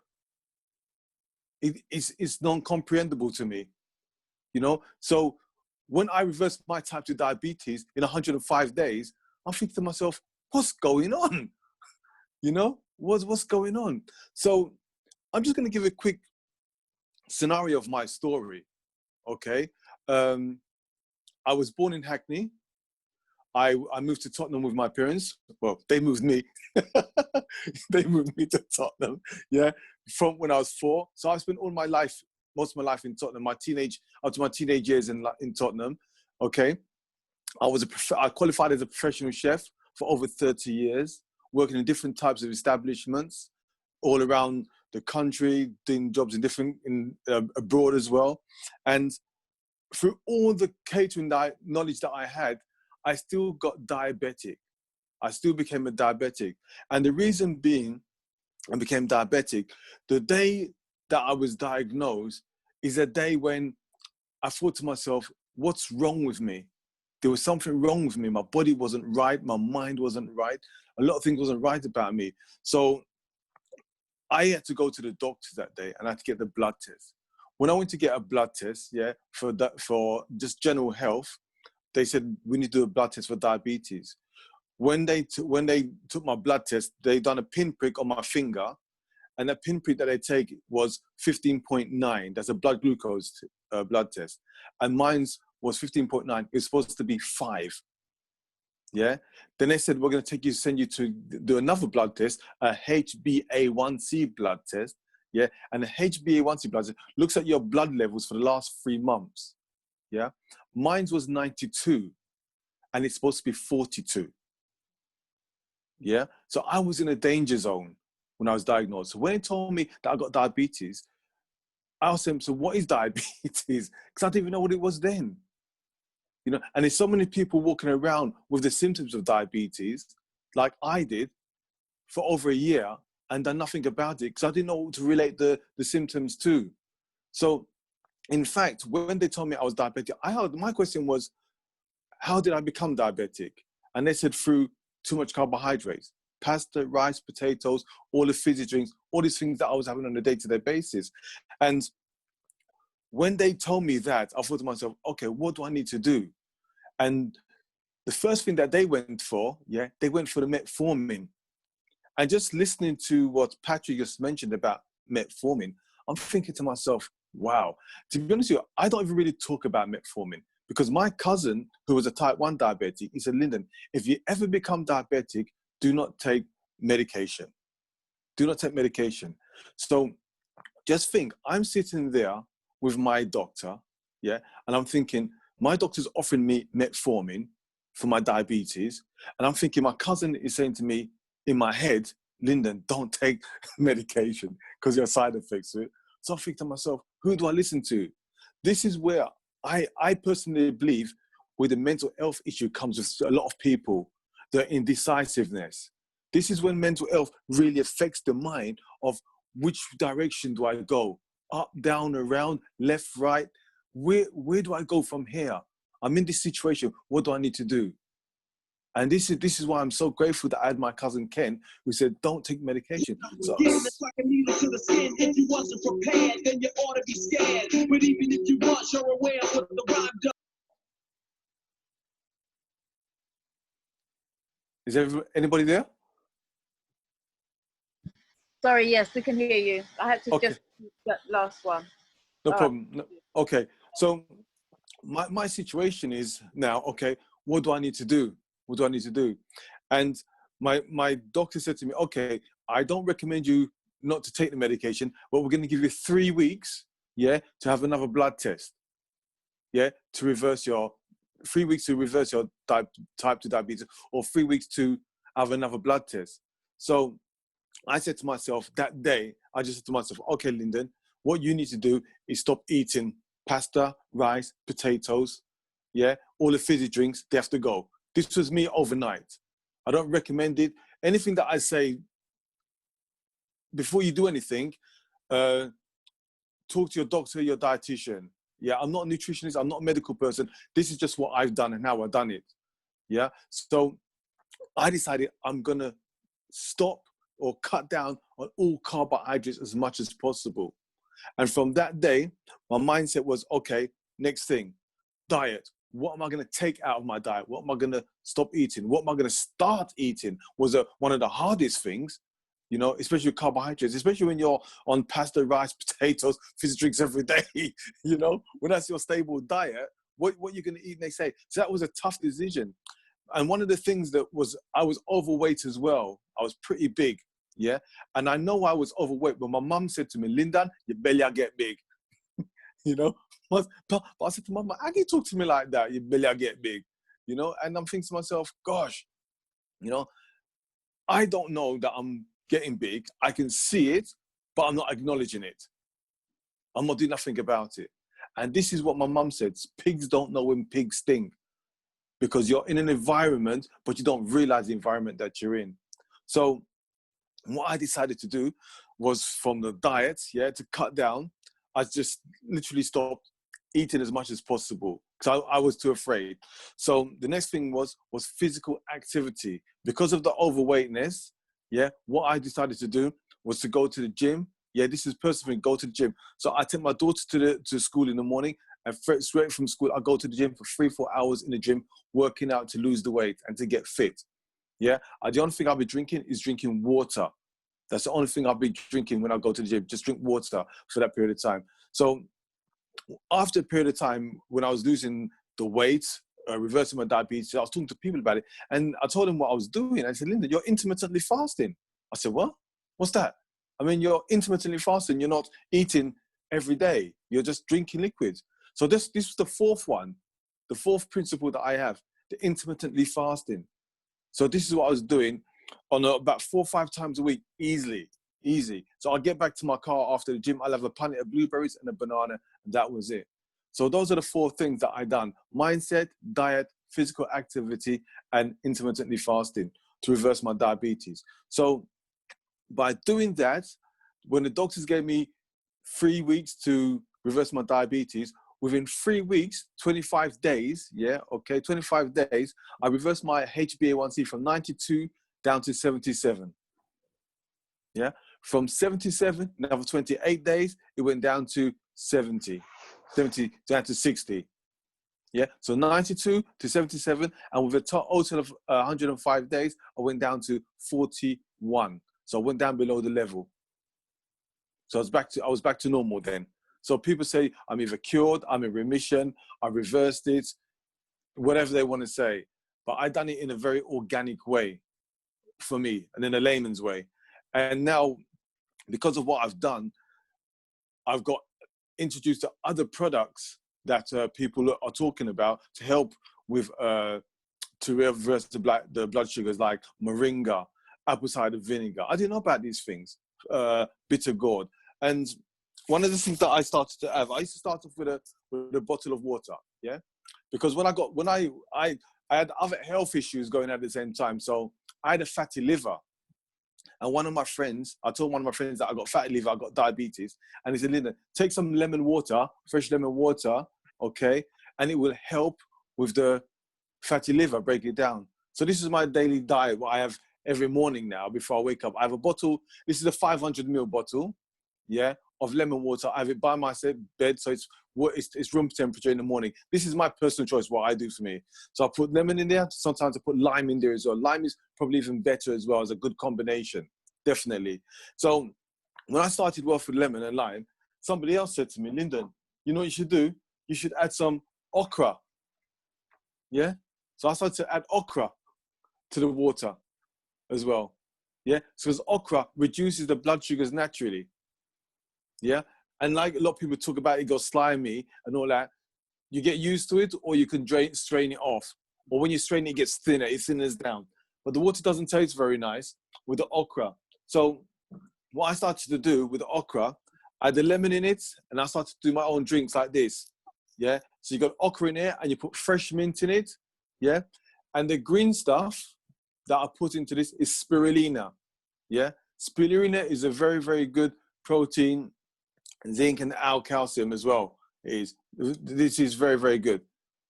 So a lot of people like myself, when you come off of meat, you wonder, okay, where am I going to get my proteins from? Where am I going to get proteins from? And the spirulina was a good replacement protein. But as a chef, I should know better. How would you believe it? You know, a lot of chefs are overweight. They're not healthy like they're supposed to be. And when I found out, but you get more protein from green vegetables, the greens, the callaloo, the spinach.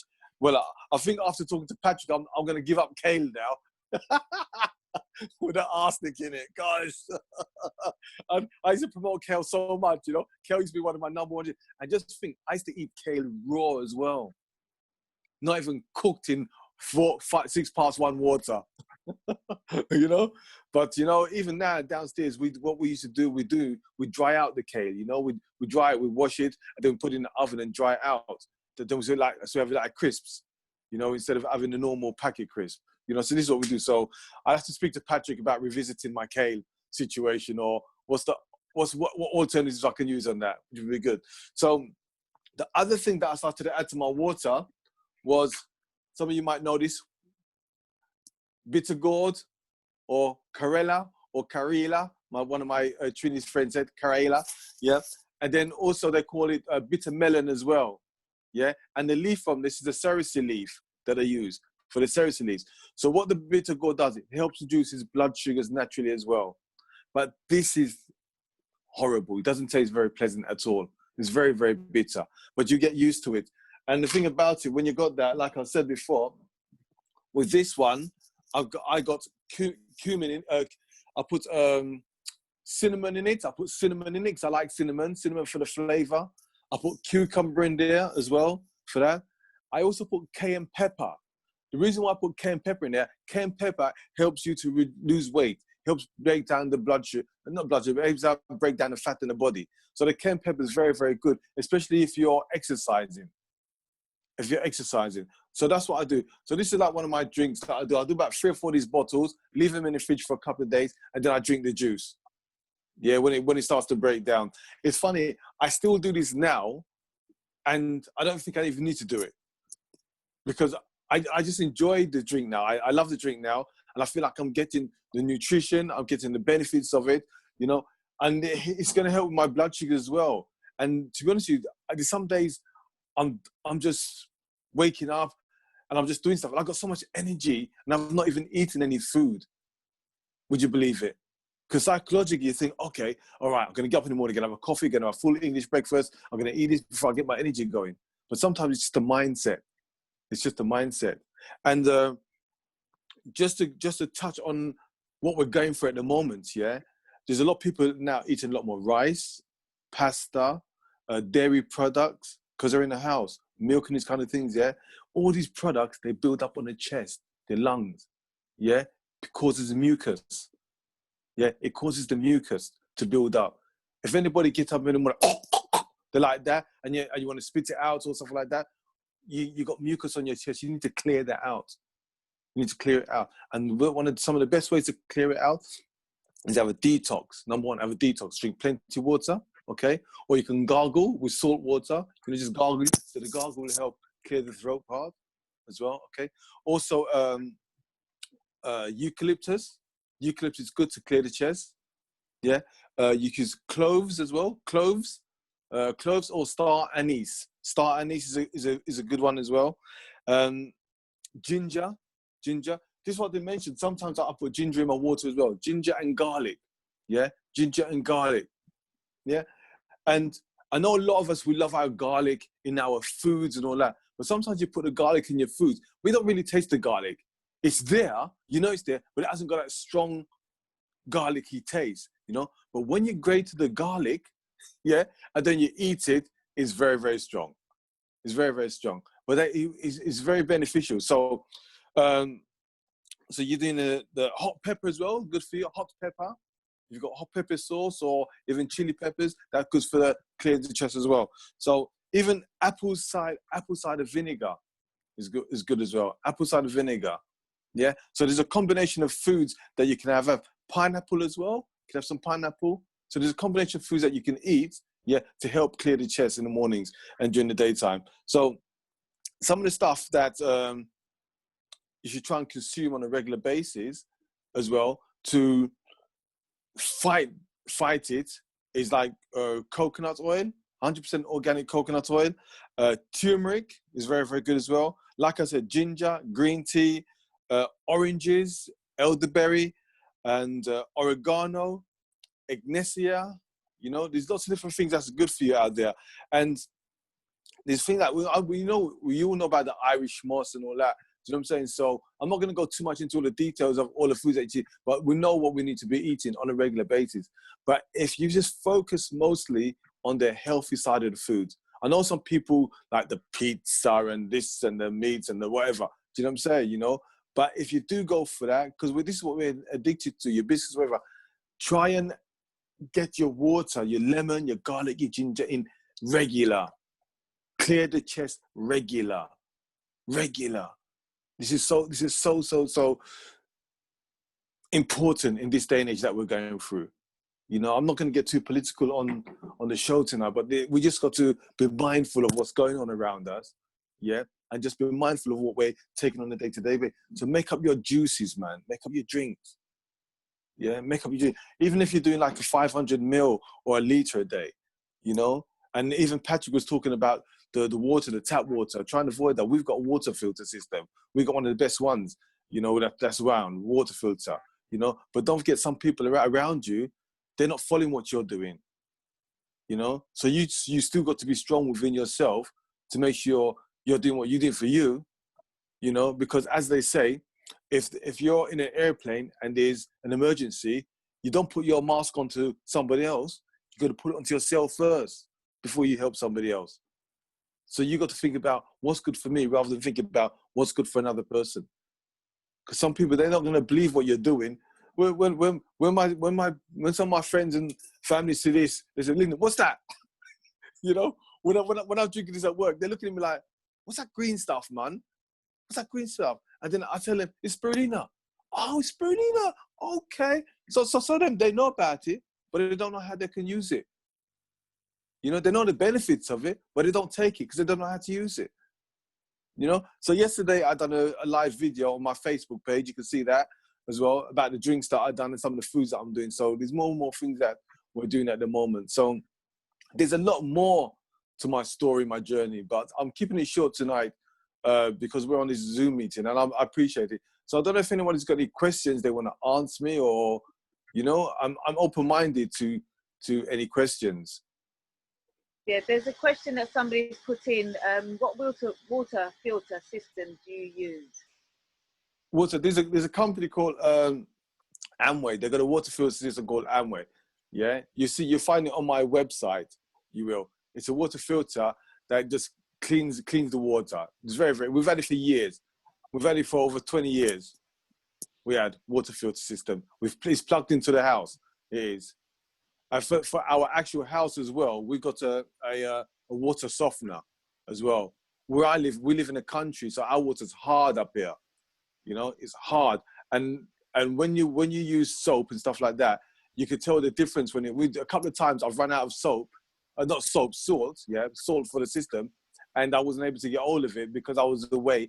And when I had to come back and I showered, the water was so hard, you felt it. Then when we got the salt back into the system, you just feel everything just bubbles up. It just makes your skin feel better. It's just so much better. It does.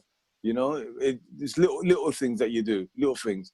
But if you go to my website, theinspireddiabetic.com, I got also for the same company, we do the #1 sales of vitamins and supplements around the world. So there's lots of stuff that we do. We do moringa.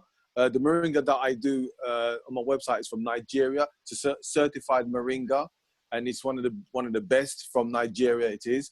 So I'm affiliated with another company like that. And there's other supplements I have on my website. So there's lots of things we're doing now via my YouTube channel as well, The Inspired Diabetic. If you want to go to my YouTube channel, if you do go on there, please subscribe and do some likes on there, because at the end of the day, we've got to support each other. So to be honest with you, how social media works is really weird. You need the support for people to recognize you and for you to move forward.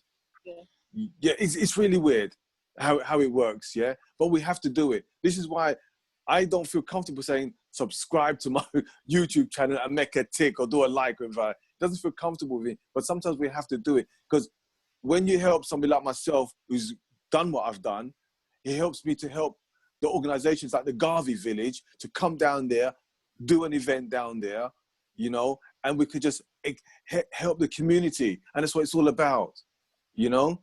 The video that you guys just showed on there with that doctor, and she said she's coming to the UK. They want to open up to the ADD buildings or whatever. I want to be part of that. You know, I want to be part of these things, because there's so many things that's going on between the cracks. You know, sometimes you got the wider world, but you got to look between the cracks. Yeah, look between the cracks and see where you can fit in. Yeah, for the longer and the bigger picture. People don't see it. Lyndon. Yes, sir. How are you doing? It's Victor. I do very well. Very good. Can you see me? Yes, I can. Hey, Victor. Yes. Enough respect, man. Thank you. Thank you, Victor. Thank you. I've known Lyndon a bit, and for a while. See, Personalised, personal. You're doing well, bro. Loving what you're doing. You too as well. As you know, I'll just go real quick to everyone in the group. My name is Victor Evelyn. I run a group called the Community Development through Martial Arts. It's based in Luton. It's an anti-bullying group, and we teach. I have an academy. The building is 36,000 square foot, and we basically teach from toddlers. We have a nursery there, right up to school leavers and college grads. So it's like we have to teach them our ways, as well as up-to-date ways of going through life. And through martial arts, what we do is try to prevent. Victor. Yes, Victor. mate. Do you have a question for the brother? Yes. Yeah, but I have to make sure that everyone else understands where I'm coming from. Yes, Lyndon. When we're teaching our children the ways how we used to cook our food that our parents taught us, we're using plantain, we're using all the harder breads and all that. We don't know which ones are causing us to get diabetes. Yeah. So fine, we've got your book, how to get out of it once we're in it. But like in martial arts, we prevent. So I'd like for you to tell us, how do we keep using our foods that we love to eat, which ones are causing it? Well, a lot of the hard food. Lyndon, let me give you another question on top of that. Someone is asking about how do you keep yourself motivated to stick to that healthy eating as well. So if you can answer those two things in one, that'd be great. Thank you. Yeah. So regarding how to keep the younger children to eat our cultural food, don't forget, a lot of the cultural food that we eat, the yams, the hard food, they're root foods, These are foods that was fed to us from slavery, So we've become addicted to those foods over a period of time. Carbohydrate, So we've been addicted. So it's not really part of our culture or our diet. It's just that it was given to us back then, through slave time. So if somebody was to introduce us to other foods now as a young age, you can still get away with eating other foods without our own natural foods. I know we love our rice and peas, our curry goat, macaroni cheese and all that. They can still have that, but have it in moderation.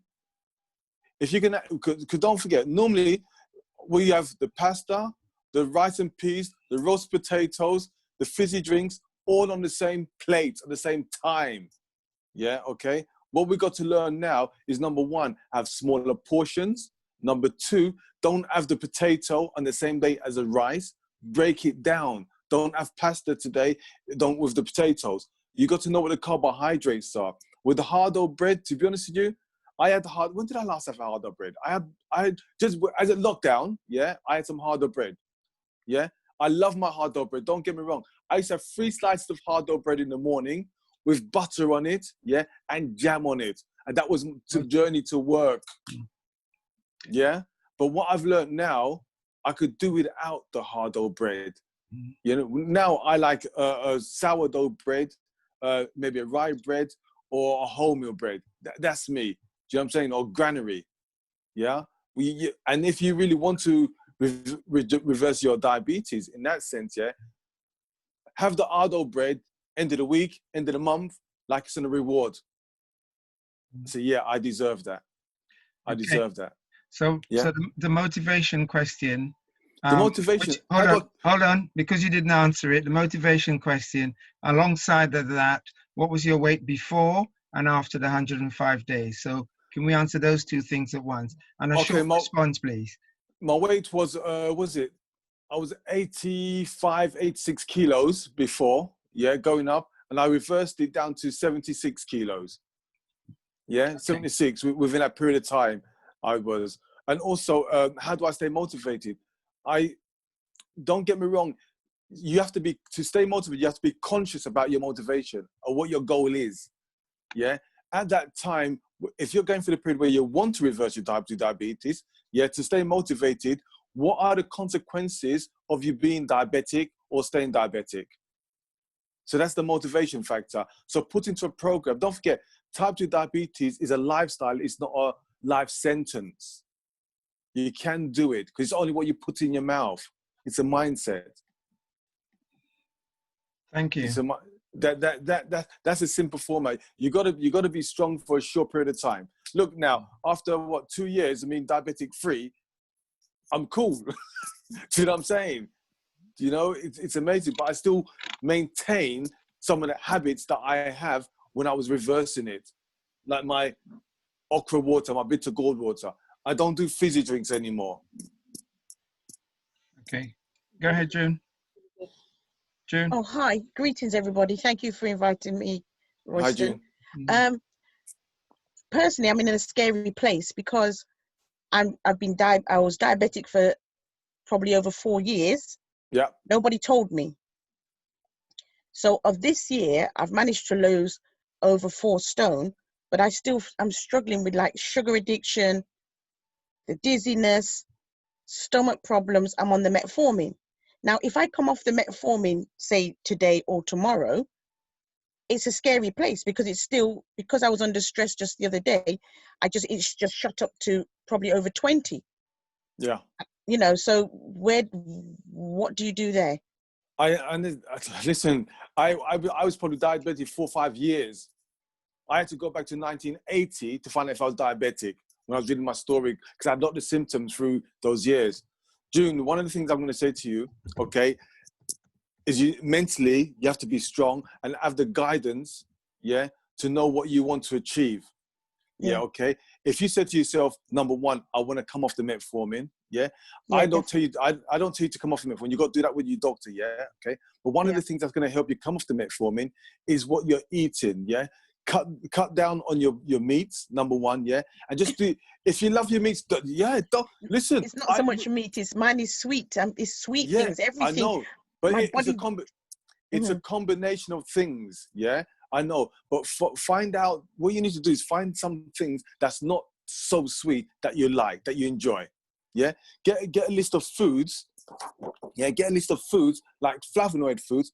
Flavonoid foods are foods that heals and nourishes the pancreas, yeah. I know you may like your milk chocolate. Yeah, okay, I'll be there. Yeah, you could try dark chocolate. Yeah, like 70 cents. I know. I was like that as well. Don't get me wrong. I was like that as well. But after a period of time, your palate changes. Okay. Yeah. Your palate changes, but you only like 2 cubes a day. Do you know what I'm saying? You know, find berries that you like to eat. Yeah. Like blueberries, strawberries. Dark berries, yeah, okay, even like lettuce or watermelon. Create something that you can just wash and pick. If you like, what did I have yesterday? Oh, pomegranates, yeah. I done a video yesterday, me mashing down a pomegranate. So the pomegranate, I'll mash the pomegranate, I leave it there. I'm sitting down, I pick at it. You know, a healthy pick. Cut up some fruit, like kiwi's good as well. Kiwi's good. Okay. That was it. Yeah. What you should do, add cinnamon in your daily diet. Add things like cinnamon, fenugreek, moringa, yeah, to your regular diet. Yeah. Do you like the okra or the bitter gourd? I'll try everything. Yeah. Good. So all these ingredients. Let me just read them. Let me just read so I don't forget nothing. Yeah. The bitter gourd. You need to hurry up, yeah, brother. Okra, fenugreek, apple cider vinegar, turmeric. Yeah. Okay, the moringa, all these, they help reduce blood sugars naturally, yeah? So implement those into your diet every day, yeah, okay, every day, and be disciplined with it, yeah, okay? And just cut down on the sweet things temporarily. Do you know what I'm saying? Be strong about it. Be strong, you have to. Yeah, got to be real. Because if you don't do it, June, yeah, one day you're going to wake up and you're going to feel this pain or ache and say, sugar, I don't feel good. Already feeling it. And then it's because of what you're eating. Do you know what I'm saying? You know? But if you can get spirulina, get spirulina as well. That's good for you. Yeah? Spirulina is good for you. But I'll be honest with you. I believe in you because I know you can do it. Yeah? It's a short period of time. I know you might be going through some stuff now. We all go through stuff, no matter what. Yeah? But to get your diabetes down and to get off that medication, do it for a short period of time so you can deal with it. Yeah? Thank you. Yeah, if you want to contact me anytime, June, just give me a call or just send me a message, yeah? Okay, yeah? I've been messaging you for a little while now. So okay. Look out for me. I will do, no problem, no problem. Okay. Keep it up. Thank you, brother.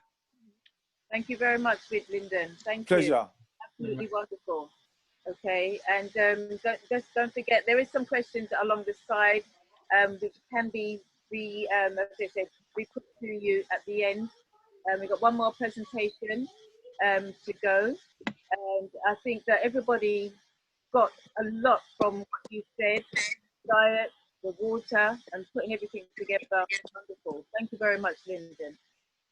Next presentation is our sister, also a member of the Garvey Village, and name is Kesheni, and she's going to be talking about behaviour, how we can control different behaviours. Have I got that right, or have I got it wrong? Absolutely right. Absolutely right. I hope you can hear me from this distance.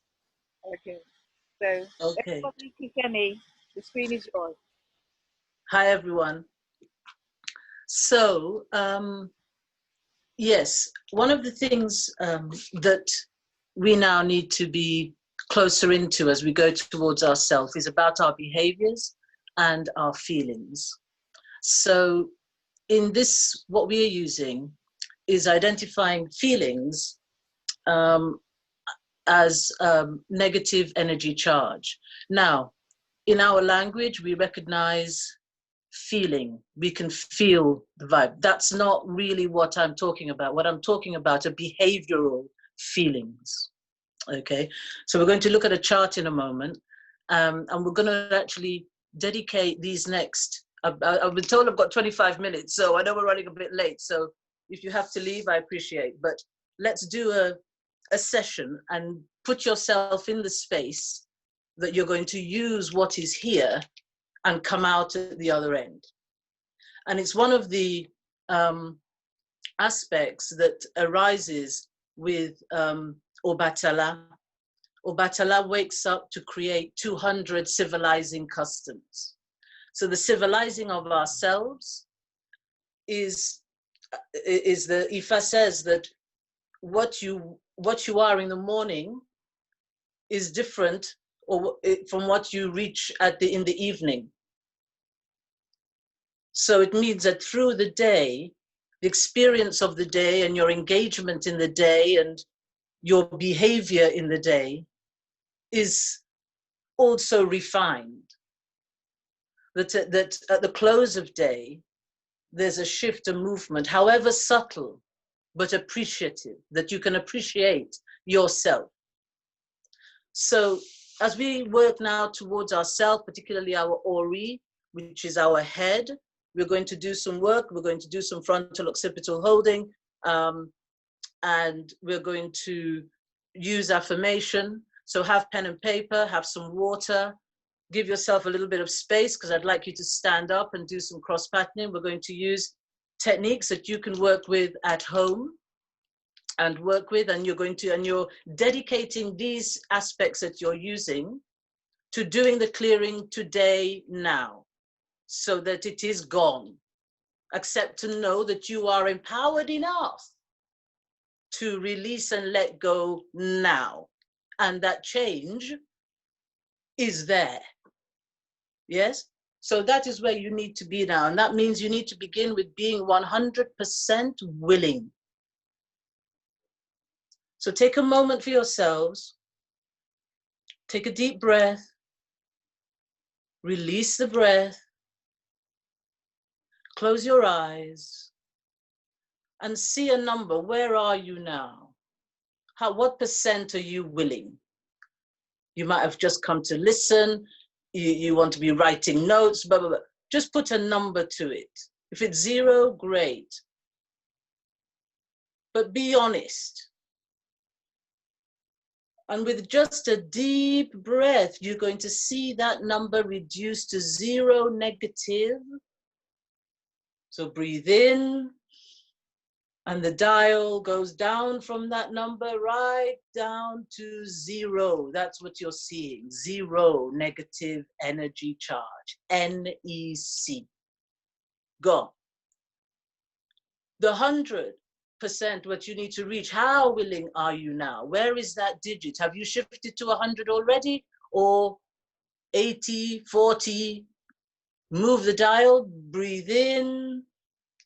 And as you breathe out, move the dial right up to 100. There you are. 100% positive, 0% negative. Take a deep breath and release. How is everyone? All right? I can only see Auntie Jean at the moment, so, and I can see someone else, Judith and Patricia. So that's a screen that I'm seeing. So you're going to be telling me that everything is good to go. Okay, so Royston, if you wouldn't mind, could we bring up the behavioral barometer conscious level 1, the red one? Are we able to share that screen? Right. No, not that one. That's the blue. Keep going and stop. That's the one. So behavioral barometer. You can see that that's the conscious level. And there are 3 layers to it: acceptance, antagonism, willing, anger, interest, resentment. And that is what's consciously where we are the last 28 days or so, give or take a month, us if we think. So these are what we're using it words. So what I actually asked a question about what would be the actual level, emotion and being, feeling and being that we would work with. And it's come up again. It's the same one as we did on the first one, interestingly enough. But this time it pointed itself as, because I asked the question, what do we need now for us to go forward in the movements of fulfilling our destiny in the best possible way? And there it was, it came, and it was gentle. So now we're going to look at what is preventing us from being gentle. In Yoruba culture, that is the aim of life. That is the aim of being, is to be of good and gentle character. Whatever your economic circumstance, whatever your position and life experience, yourself is being of good and gentle character. So this is what we are civilizing custom. This is what we are refining. This is what we are beginning the day with and closing the day differently. So if we could go to the blue conscious level, subconscious, so subconscious. Interestingly enough, yeah, not that one. Keep going. Keep going. Yes, here. When I was saving it as a JPEG, I was writing subconscious, but I wrote sun-conscious. So I quite like that. So it's a sun-conscious level. And in a sense, it does really sit at the center, which is where the solar plexus is. So you can see that there's a subconscious level. And this, again, it has 3 levels. And this really is the experience and the emotion that it has, is what you call last 7 years or so. Okay.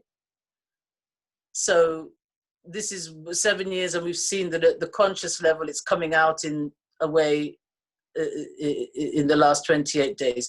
And then the next one, if you wouldn't mind, Royston, which is, keep going. Yes, here. Go back. Thank you, here. The yellow is the body. This is where the feeling sits in the body. This is how the body is feeling the emotion. So, and this is from conception and the body level. So it's DNA, which is generational. So if we can go to conscious level 1, and you can see the last one is no choice. So if you, thank you, this one, perfect. So this is where we are now. So to be gentle on our conscious level, we need to be open. And if you can see under acceptance, you will see on the inside, there's 2 lists, 4 on each list. The list that begins approachable, then it says acceptable, then worthy, then open. So so yes, if you bring the cursor to open, that's it. That's the one there, open.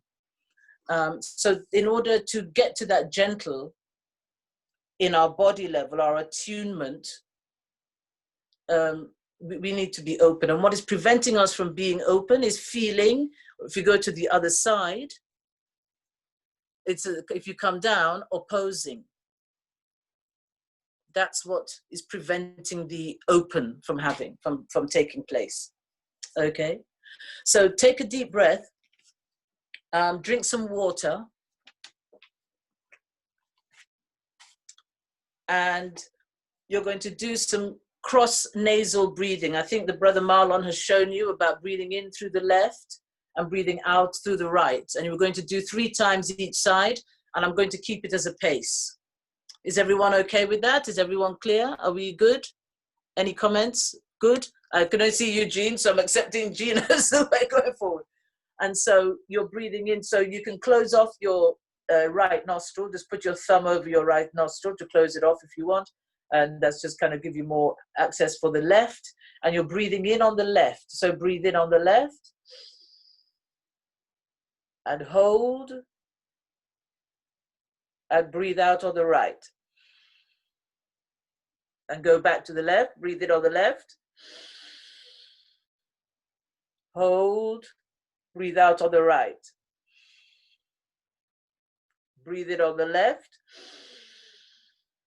Hold. Breathe out on the right. And now you're going to breathe in on the right. Breathe in on the right. Hold. Breathe out on the left. Breathe in on the right.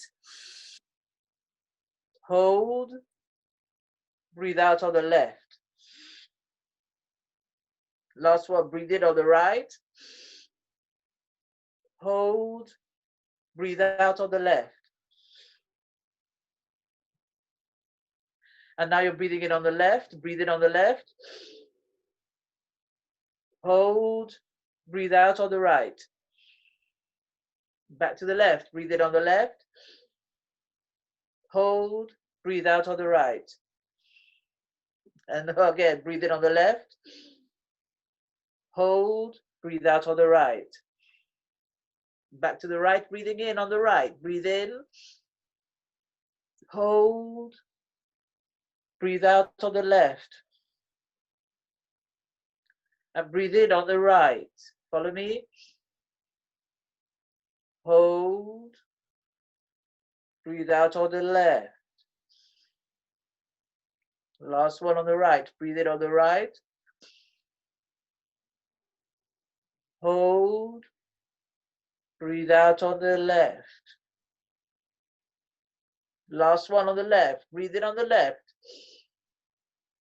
Hold. Breathe out on the right. Breathe in on the left. Hold. Breathe out on the right. Follow me. Breathe in on the left. Hold. Breathe out on the right. Breathe in on the right now. Last lot. Breathe in on the right. Hold. Breathe out on the left. Breathe in on the right. Hold. Breathe out on the left. Last one. Breathe in on the right. Hold.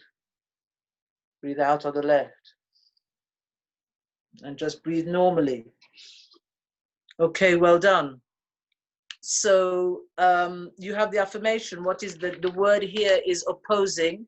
So you can write this down. I release and let go. Feeling opposing. I release and let go, feeling opposing. And you're going to say this frontal occipital holding. So, Jean, I think you were someone that was going to demonstrate. So you have your neck, and as you raise your neck, as you raise your hands under your neck, the brain stem enters into the spinal cord, and you're cupping that when the skull starts to become a bit round. So it's not the entire neck, it's the base of the skull, where the skull, the bone starts to be, and there's just the nape, that bit that is dipped. Sometimes we put white powder, efun, there as a protector. So you're covering that, and it's the front of your frontal eminences, your head, your third eye area, and you're holding that. So you're going to say 3 times, I release and let go, feeling opposing. I release and let go, feeling opposing. Breathe.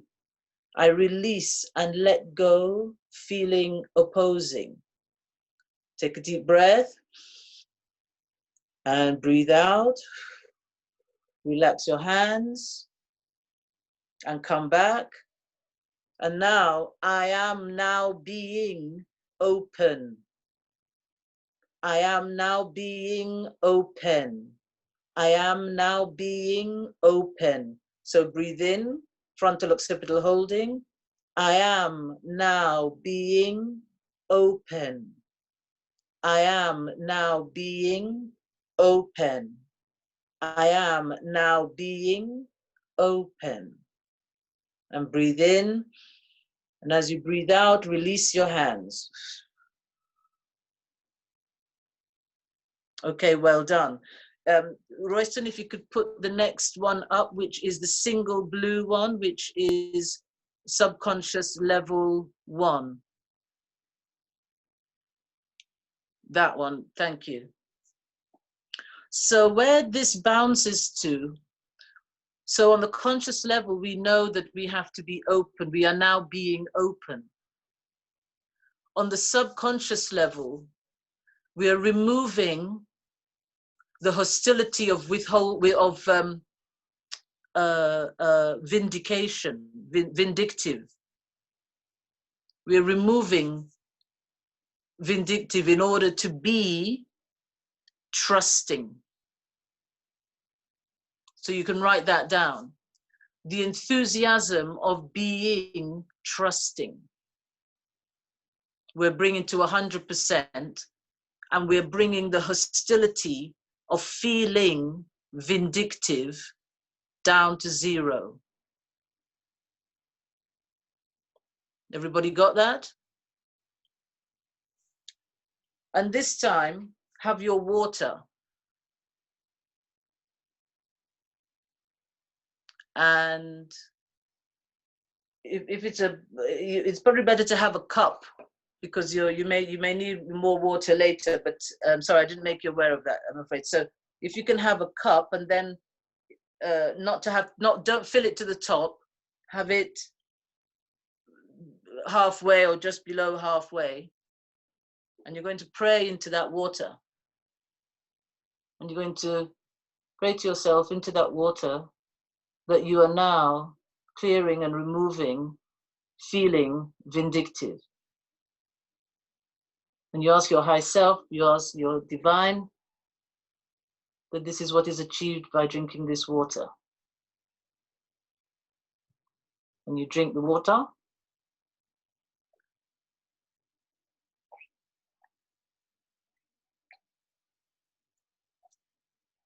Good. Well done. And you're now going to use frontal occipital holding.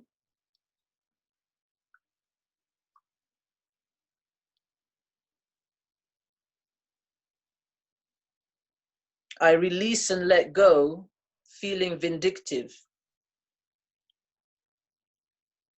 I release and let go, feeling vindictive.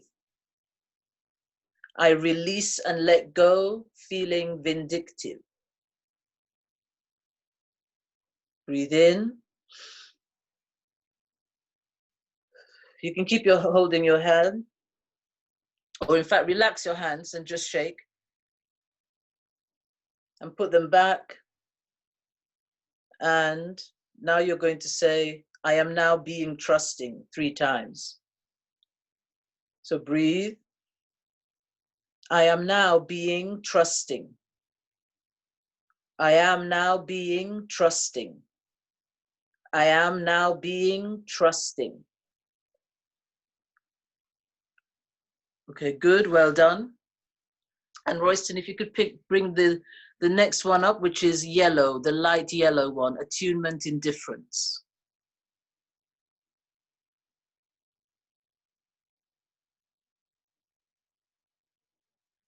Yes. So, no, go back. Yes, this one. So this is where gentle is, in the body. It is our body that is giving us the message that we need to be gentle. It is our body that needs to be gentle. Our personal body, if you want, begin with yourself, and then you know the natural extensions of the family body, the home body, the community body, the global body, the body of the earth, and our connection to it. And then it's self again that is present. So we are being called to be attuned to being gentle. That's the attunement. It's an attunement tool, if you want. Being gentle is a way of being in attunement. So what does it mean to you to be in attunement?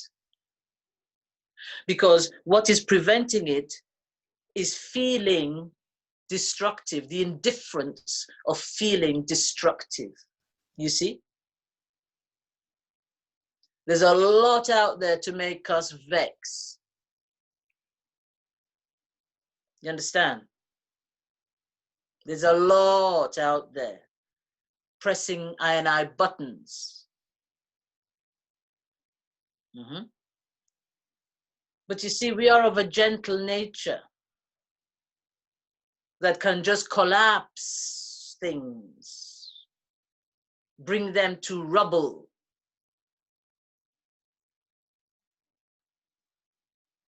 Not by feeling destructive,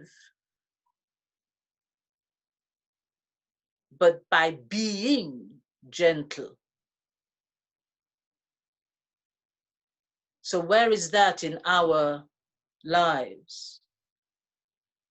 You know, in Africa, they have these that they call enemies of progress. They will just destroy something. They will just scratch a car for so.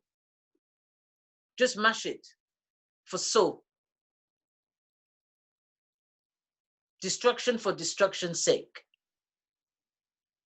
And it is an indifference. Indifference is so unattractive.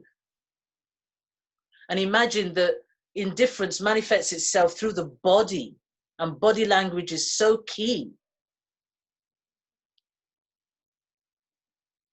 And so what we are removing now is destructive. So you need to be on your feet.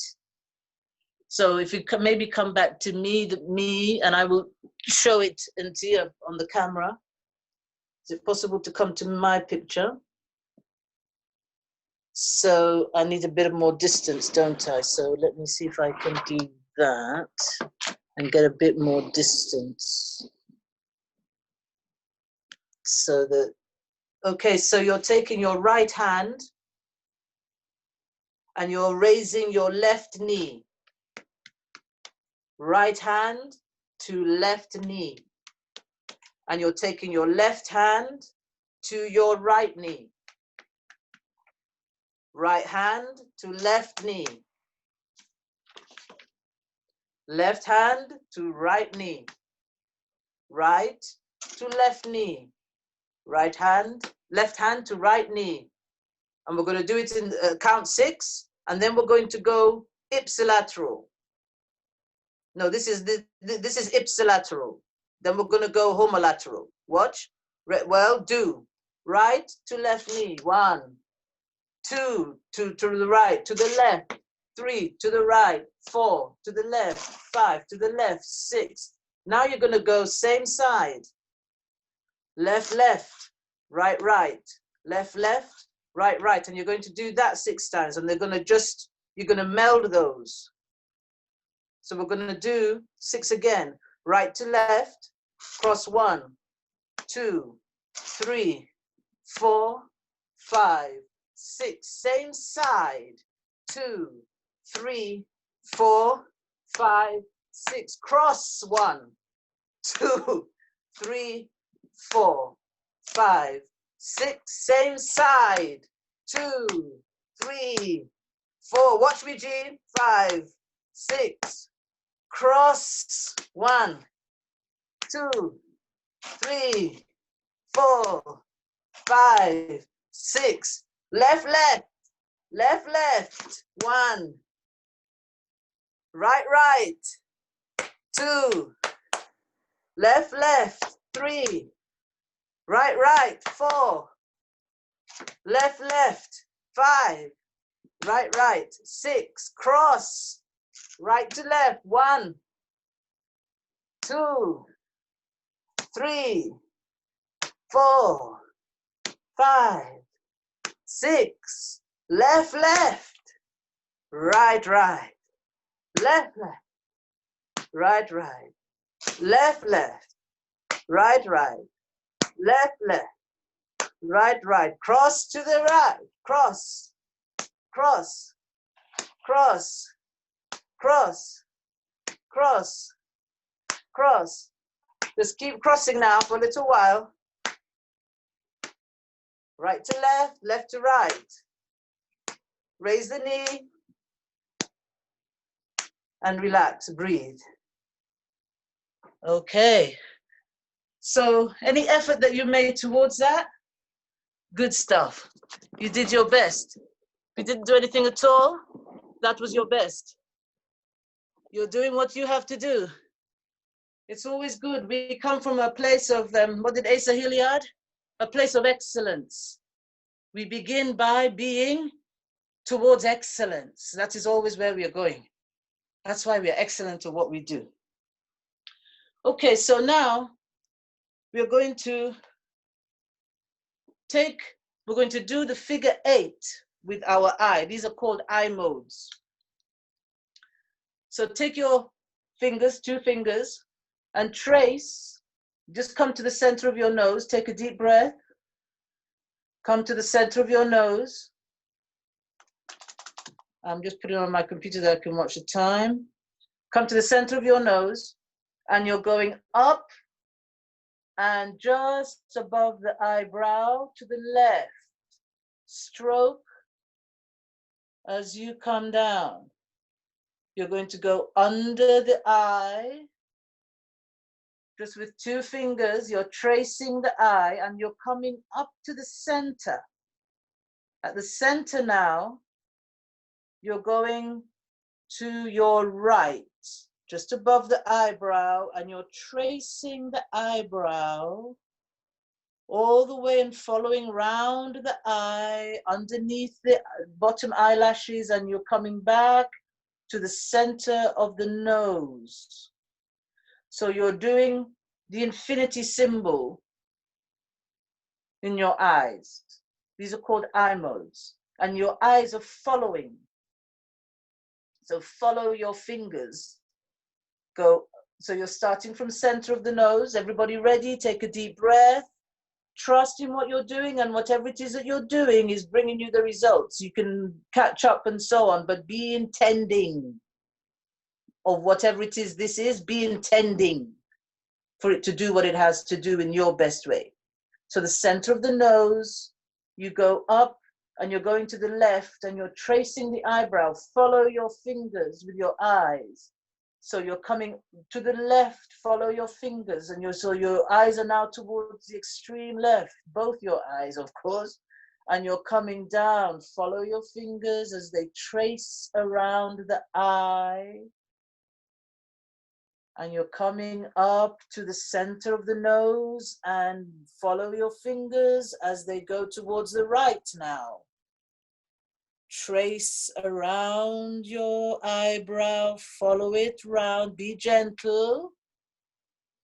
Come down, follow the shape of the eye under the bottom eyelid, and you're coming back to center. And breathe in and breathe out. And the affirmation is, I release and let go of feeling destructive. Okay, so frontal occipital holding. Take a deep breath. I release and let go feeling destructive. I release and let go feeling destructive. I release and let go feeling destructive. Take a deep breath.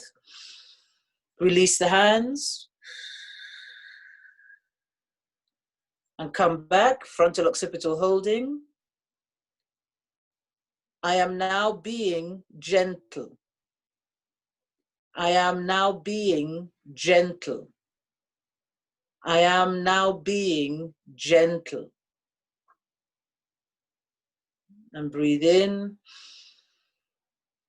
And as you breathe out, just relax your hands. So you've made the journey from feeling the antagonism that was opposing to being open consciously.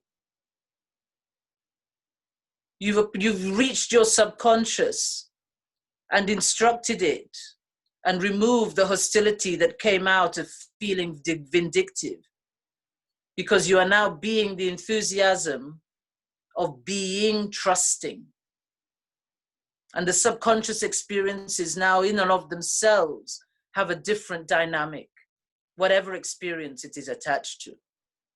And then your body, you've informed it that feeling destructive, that the indifference of feeling destructive is no longer necessary, and that your attunement is now gentle. Did we do that? Gentle. Did we say we are now being gentle? Did we do that? Yes. So accept and know these things. So you are now, so you can repeat now, you're taking the affirmation away, which is, you can do both over, the next day or so, the next few days, you can do that. And whenever things come up, you can use the affirmations. So you are, I release and let go feeling opposing. I release and let go feeling vindictive. I release and let go feeling destructive. I am now being open. I am now being trusting. I am now being gentle. Now, I forgot, I want you to have, so the open is about being in acceptance. So you can add, I am now being the acceptance that is open, for example. So you can start to work your own affirmation for yourself, for example. The enthusiasm of being trusting. So enthusiasm is the heading of trusting. And the attunement that is gentle.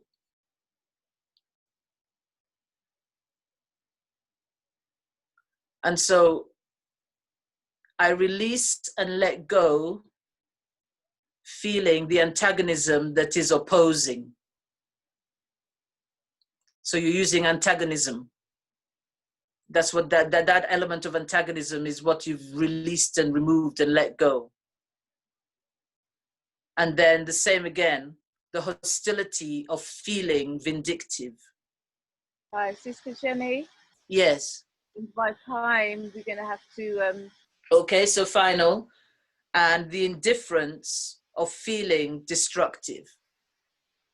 The indifference of feeling destructive. So everybody take a deep breath. And breathe out nice and gentle. Take a drink of water. I would suggest if you've got any cleansing items, salts or herbs that are for cleansing, or you've got a cleansing lotion, spiritual cleansing lotion of some kind, you can use that to just cleanse yourself off tonight. And when you sleep, continue with frontal occipital holding. If you want to do that for the next 7 days, up to 21 days, you can do that in the morning before you get out of bed, and at night once you've got into bed to sleep. And you can do it at any time during the day. So that's something that you're taking away. I don't know if there's going to be a list of this, but I can send, there's some information that's about frontal occipital holding. You can remember the cross patterning. You drank water and you did eye modes and you did cross nasal breathing. So these are aspects now that you can start to include in your life as toning through the day. You get a bit wishy-washy in the middle of the afternoon. Thank you. Some cross nasal breathing, blah, blah. Okay, thank you. Thank you. Yes, I don't know, there's no time for questions. I don't know if you want to do any questions, but there's no time, I don't think. There are probably 2 questions and then we need to move to closing. I see, all right. Okay, thank you so much, Sister Kesheni. Yes. Interesting. Welcome. Thank you very much. And Welcome. has anybody got any quick questions? Any questions quickly? Greetings, everyone, Auntie Jean and everybody. Greetings. Oh, it's such a divine pleasure. I have accepted. Absolutely wonderful. Wonderful. I would love to be able to follow up somehow. Yes, I will be doing, in terms of this session, I will be doing some sessions on Zoom that you can be part of. They're going to be longer and they're going to involve some creativity. So they're going to be sessions that I'll be guiding you directly through the process. So, maybe you give yourself an hour and a half, 2 hours, something like that. And we sit, we chat, and we're going to do the clearings of stuff. Okay. So, I'm going to give you my email address, and then you can. So the details are here. Oh, it's available. Okay, good.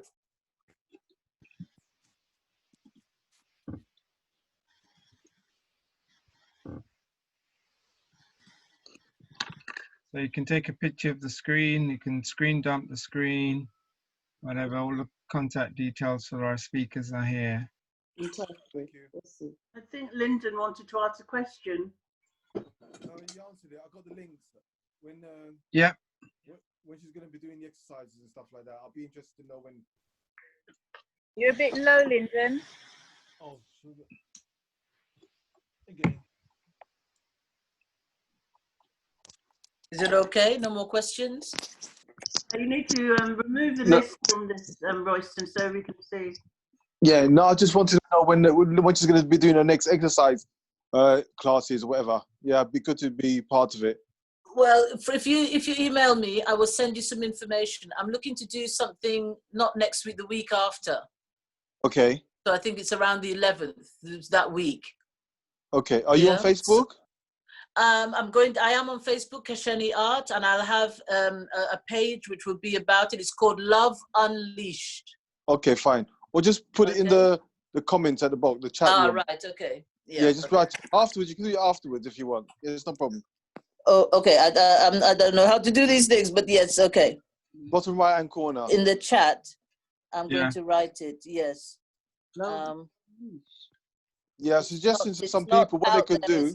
So you're one of the first people to be seeing this, and it's a great platform. I've got some guests and people that I'm working with. I'm working in collaboration with 2 people involved in the fashion industry, and one is a local dressmaker, a queer, and the other person is also Sandrine, who does things. So there'll be a platform that you can go through a process of looking at sewing and doing those things, and these are free sessions for the people who attend. So it's a nice way of engaging, tuning ourselves, doing stuff.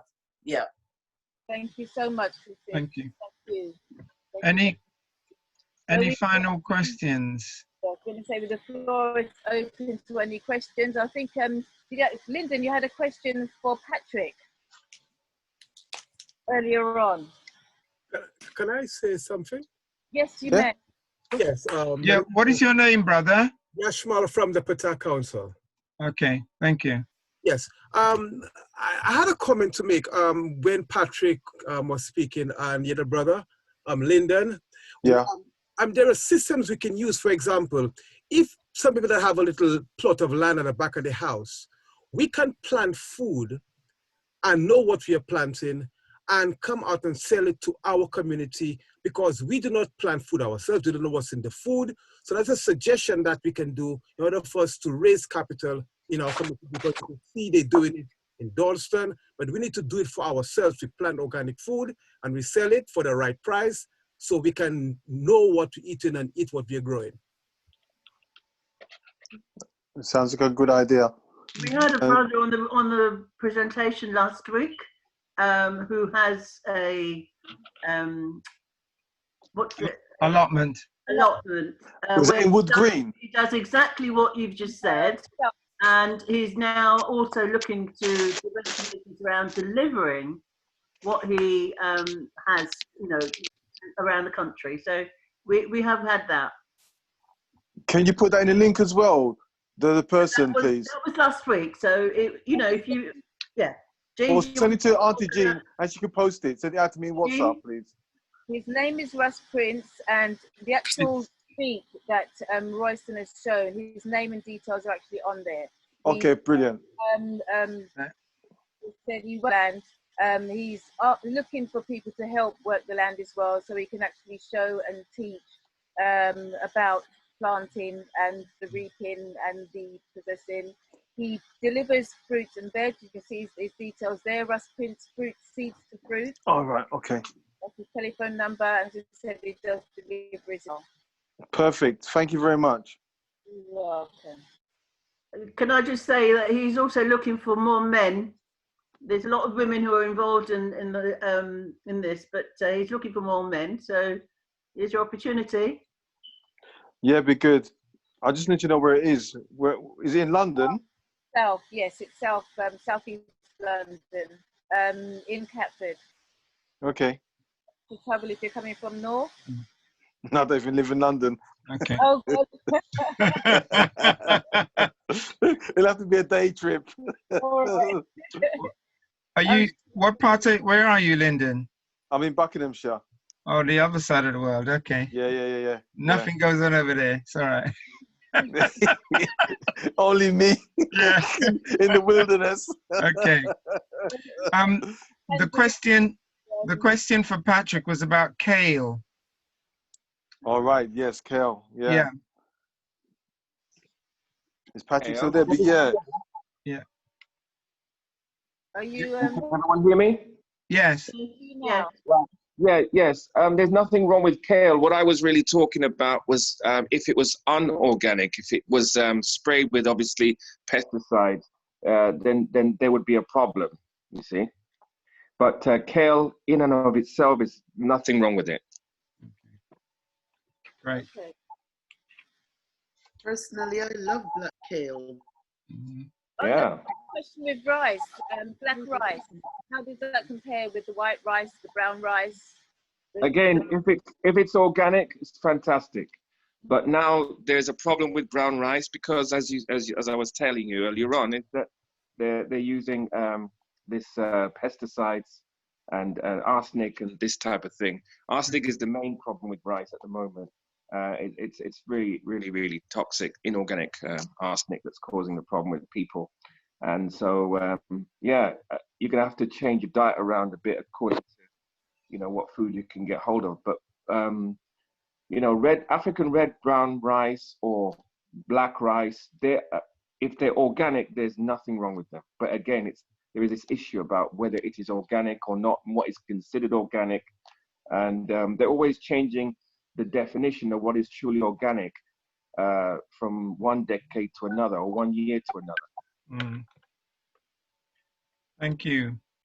So, a quick question to Lyndon. Is there any, I know you make your green juices, is there any vegetables or that you should not mix together? In other words, is there anything that you shouldn't mix in your juice? Not really. I can't, you're unmute. Sorry? Yeah, I can hear you. I couldn't hear Yeah, you. not really. I think it's people's choices sometimes, what they like and what they want to mix together. But to mix different things, I know people, they mix so many different things together. It's like, wow, okay. I mean, it's like what I mix together. A lot of people won't even drink it, you know, but it's beneficial. You know, it's beneficial. So I think it's down to the personal individual, what they want to mix together. But they got to trial and error and do a bit of research of what they like. That's the most important thing, what they like. So when they eat it, they enjoy it, and what the benefits of that fruit or vegetable is as well. Okay. I think, yeah, for a short period of time, they got to be very disciplined with themselves and just realize it's temporary. Can I ask, would it be better to be drinking out of glass bottles or the flasks as opposed to plastic bottles? Glass bottles. And what about the flasks? The flask, if it's what's that metal they use for? Steel. Stainless steel, yeah, or surgeries. What do they call it, the surgery one? The one that uses surgery? Surgical steel, yeah. Mm-hmm. Yeah. There's a company that does it, yeah. Yeah. Pots and pans like that. But not plastic. No, not plastic. Okay, Auntie Jean, close, please. Thank you very much. A big thank you to Ngozi for her information. I know that she's on call. And also a big thank you to Patrick and giving us information that, as I said, we eat and we don't even know what we're eating. But thank you for opening our eyes to arsenic. Brother Lyndon, thank you so much. And it's a pleasure, as always. And Sister Kesheni, thank you so much as well for our exercise and getting up off our butts.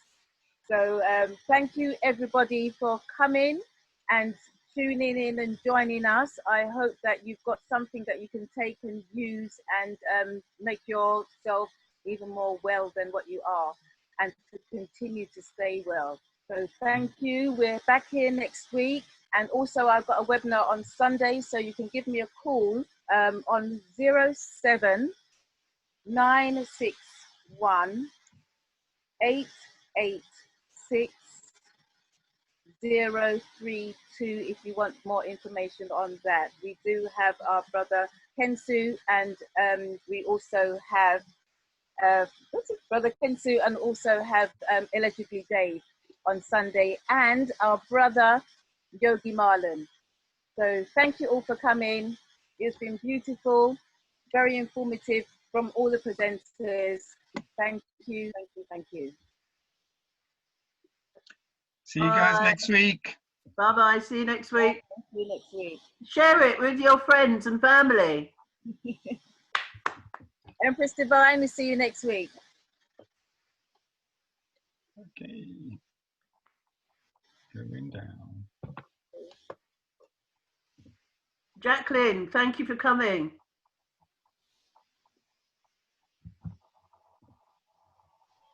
Speak to you soon, Empress. Okay.